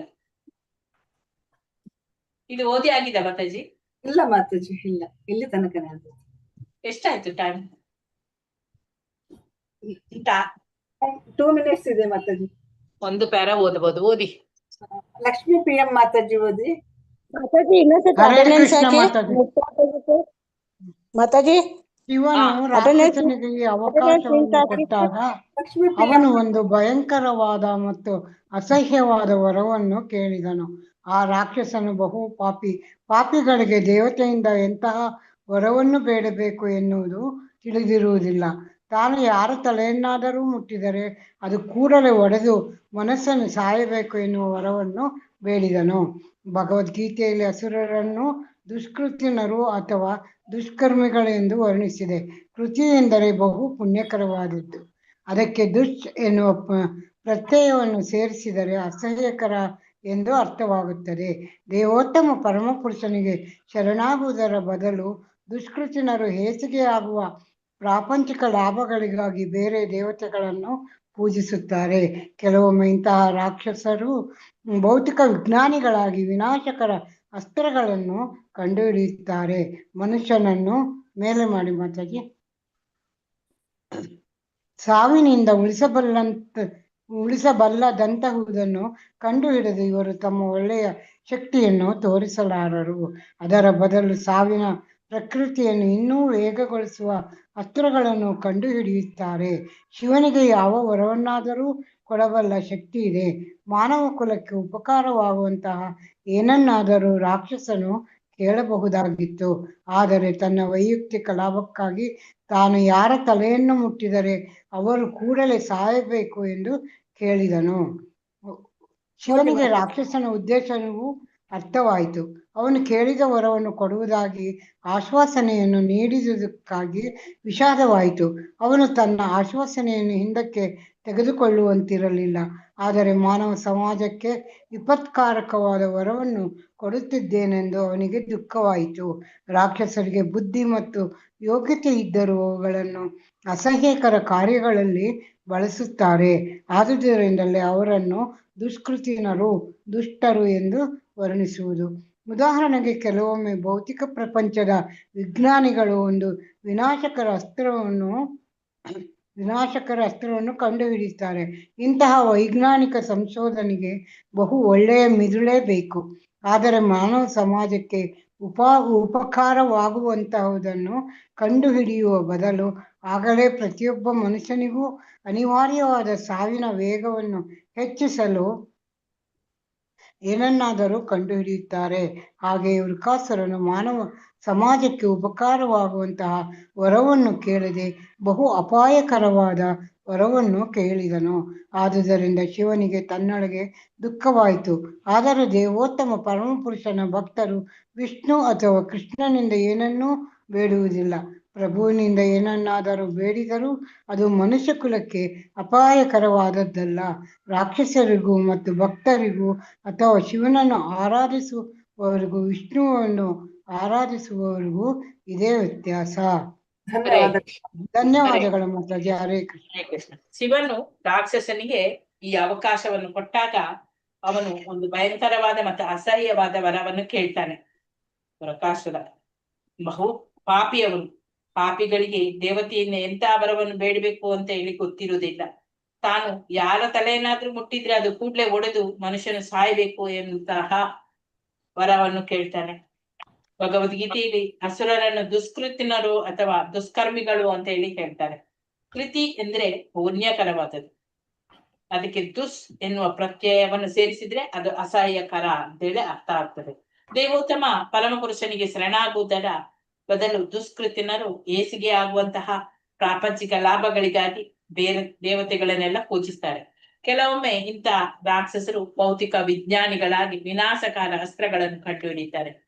ಮನುಷ್ಯನನ್ನು ಸಾವಿನಿಂದ ಉಳಿಸಬಲ್ಲದಂತಹದ್ದನ್ನು ಕಂಡು ಹಿಡಿದು ಇವರು ತಮ್ಮ ಒಳ್ಳೆಯ ಶಕ್ತಿಯನ್ನು ತೋರಿಸ್ಲಿಕ್ಕೆ ಆಗದು. ಅದರ ಬದಲು ಸಾವಿನ ಪ್ರಕ್ರಿಯೆಯನ್ನು ಇನ್ನೂ ವೇಗಗೊಳಿಸುವಂತಹ ಅಸ್ತ್ರಗಳನ್ನು ಕಂಡುಹಿಡಿಯುತ್ತಾರೆ. ಶಿವನಿಗೆ ಯಾವ ವರವನ್ನಾದ್ರೂ ಕೊಡಬಲ್ಲ ಶಕ್ತಿ ಇದೆ. ಮಾನವ ಕುಲಕ್ಕೆ ಉಪಕಾರವಾಗುವಂತಹ ಏನನ್ನಾದ್ರೂ ರಾಕ್ಷಸರು ಕೇಳಬಹುದಾಗಿತ್ತು. ಆದ್ರೆ ಅವನು ವೈಯಕ್ತಿಕ ಲಾಭಕ್ಕಾಗಿ ತಾನು ಯಾರ ತಲೆಯನ್ನು ಮುಟ್ಟಿದ್ರೆ ಅವರು ಕೂಡ್ಲೆ ಸಾಯ್ಬೇಕು ಅಂತ ಹೇಳಿ ಹೇಳ್ತಾನೆ. ಶಿವನಿಗೆ ರಾಕ್ಷಸನ ಉದ್ದೇಶ ಅರ್ಥ ಆಗ್ತದೆ. ಅವನು ಕೇಳಿದ ವರವನ್ನು ಕೊಡುವುದಾಗಿ ಆಶ್ವಾಸನೆಯನ್ನು ನೀಡಿದಕ್ಕಾಗಿ ಅವನಿಗೆ ವಿಷಾದ ಕೂಡ ಆಗ್ತದೆ.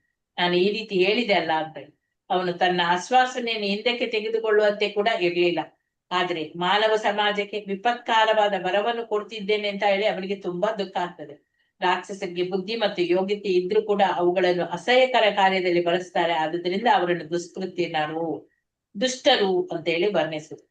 ಉದಾಹರಣೆಗೆ ಕೆಲವೊಮ್ಮೆ ಭೌತಿಕ ಪ್ರಪಂಚದ ವಿಜ್ಞಾನಿಗಳು ಒಂದು ವಿನಾಶಕರವಾದ ಅಸ್ತ್ರವನ್ನು ಕಂಡುಹಿಡಿತಾರೆ. ಇಂತಹ ವೈಜ್ಞಾನಿಕ ಸಂಶೋಧನೆಗೆ ಅವರ ಒಳ್ಳೆಯ ಮೆದುಳು ಅದು ಬೇಕು. ಆದ್ರೆ ಮಾನವ ಸಮಾಜಕ್ಕೆ ಉಪಕಾರವಾಗುವಂತಹದನ್ನು ಕಂಡುಹಿಡಿಯುವಂತಹ ಅದರ ಬದಲು ಅವರು ಪ್ರತಿಯೊಬ್ಬ ಮನುಷ್ಯನಿಗೆ ಅನಿವಾರ್ಯವಾದ ಈ ಸಾವಿನ ವೇಗವನ್ನು ಹೆಚ್ಚಿಸಲು ಏನನ್ನಾದ್ರೂ ಕಂಡುಹಿಡಿತಾರೆ. ಹಾಗೆ ವೃಕಾಸುರ ಅವನು ಮಾನವ ಸಮಾಜಕ್ಕೆ ಉಪಕಾರವಾಗುವಂತಹ ವರಗಳನ್ನು ಕೇಳದೆ ಅಪಾಯಕರವಾದ ಅಂತಹ ವರವನ್ನು ಕೇಳ್ತಾನೆ. ಅದರಿಂದ ಶಿವನಿಗೆ ತನ್ನೊಳಗೆ ದುಃಖ ಆಗ್ತದೆ ಅವನಿಗೆ.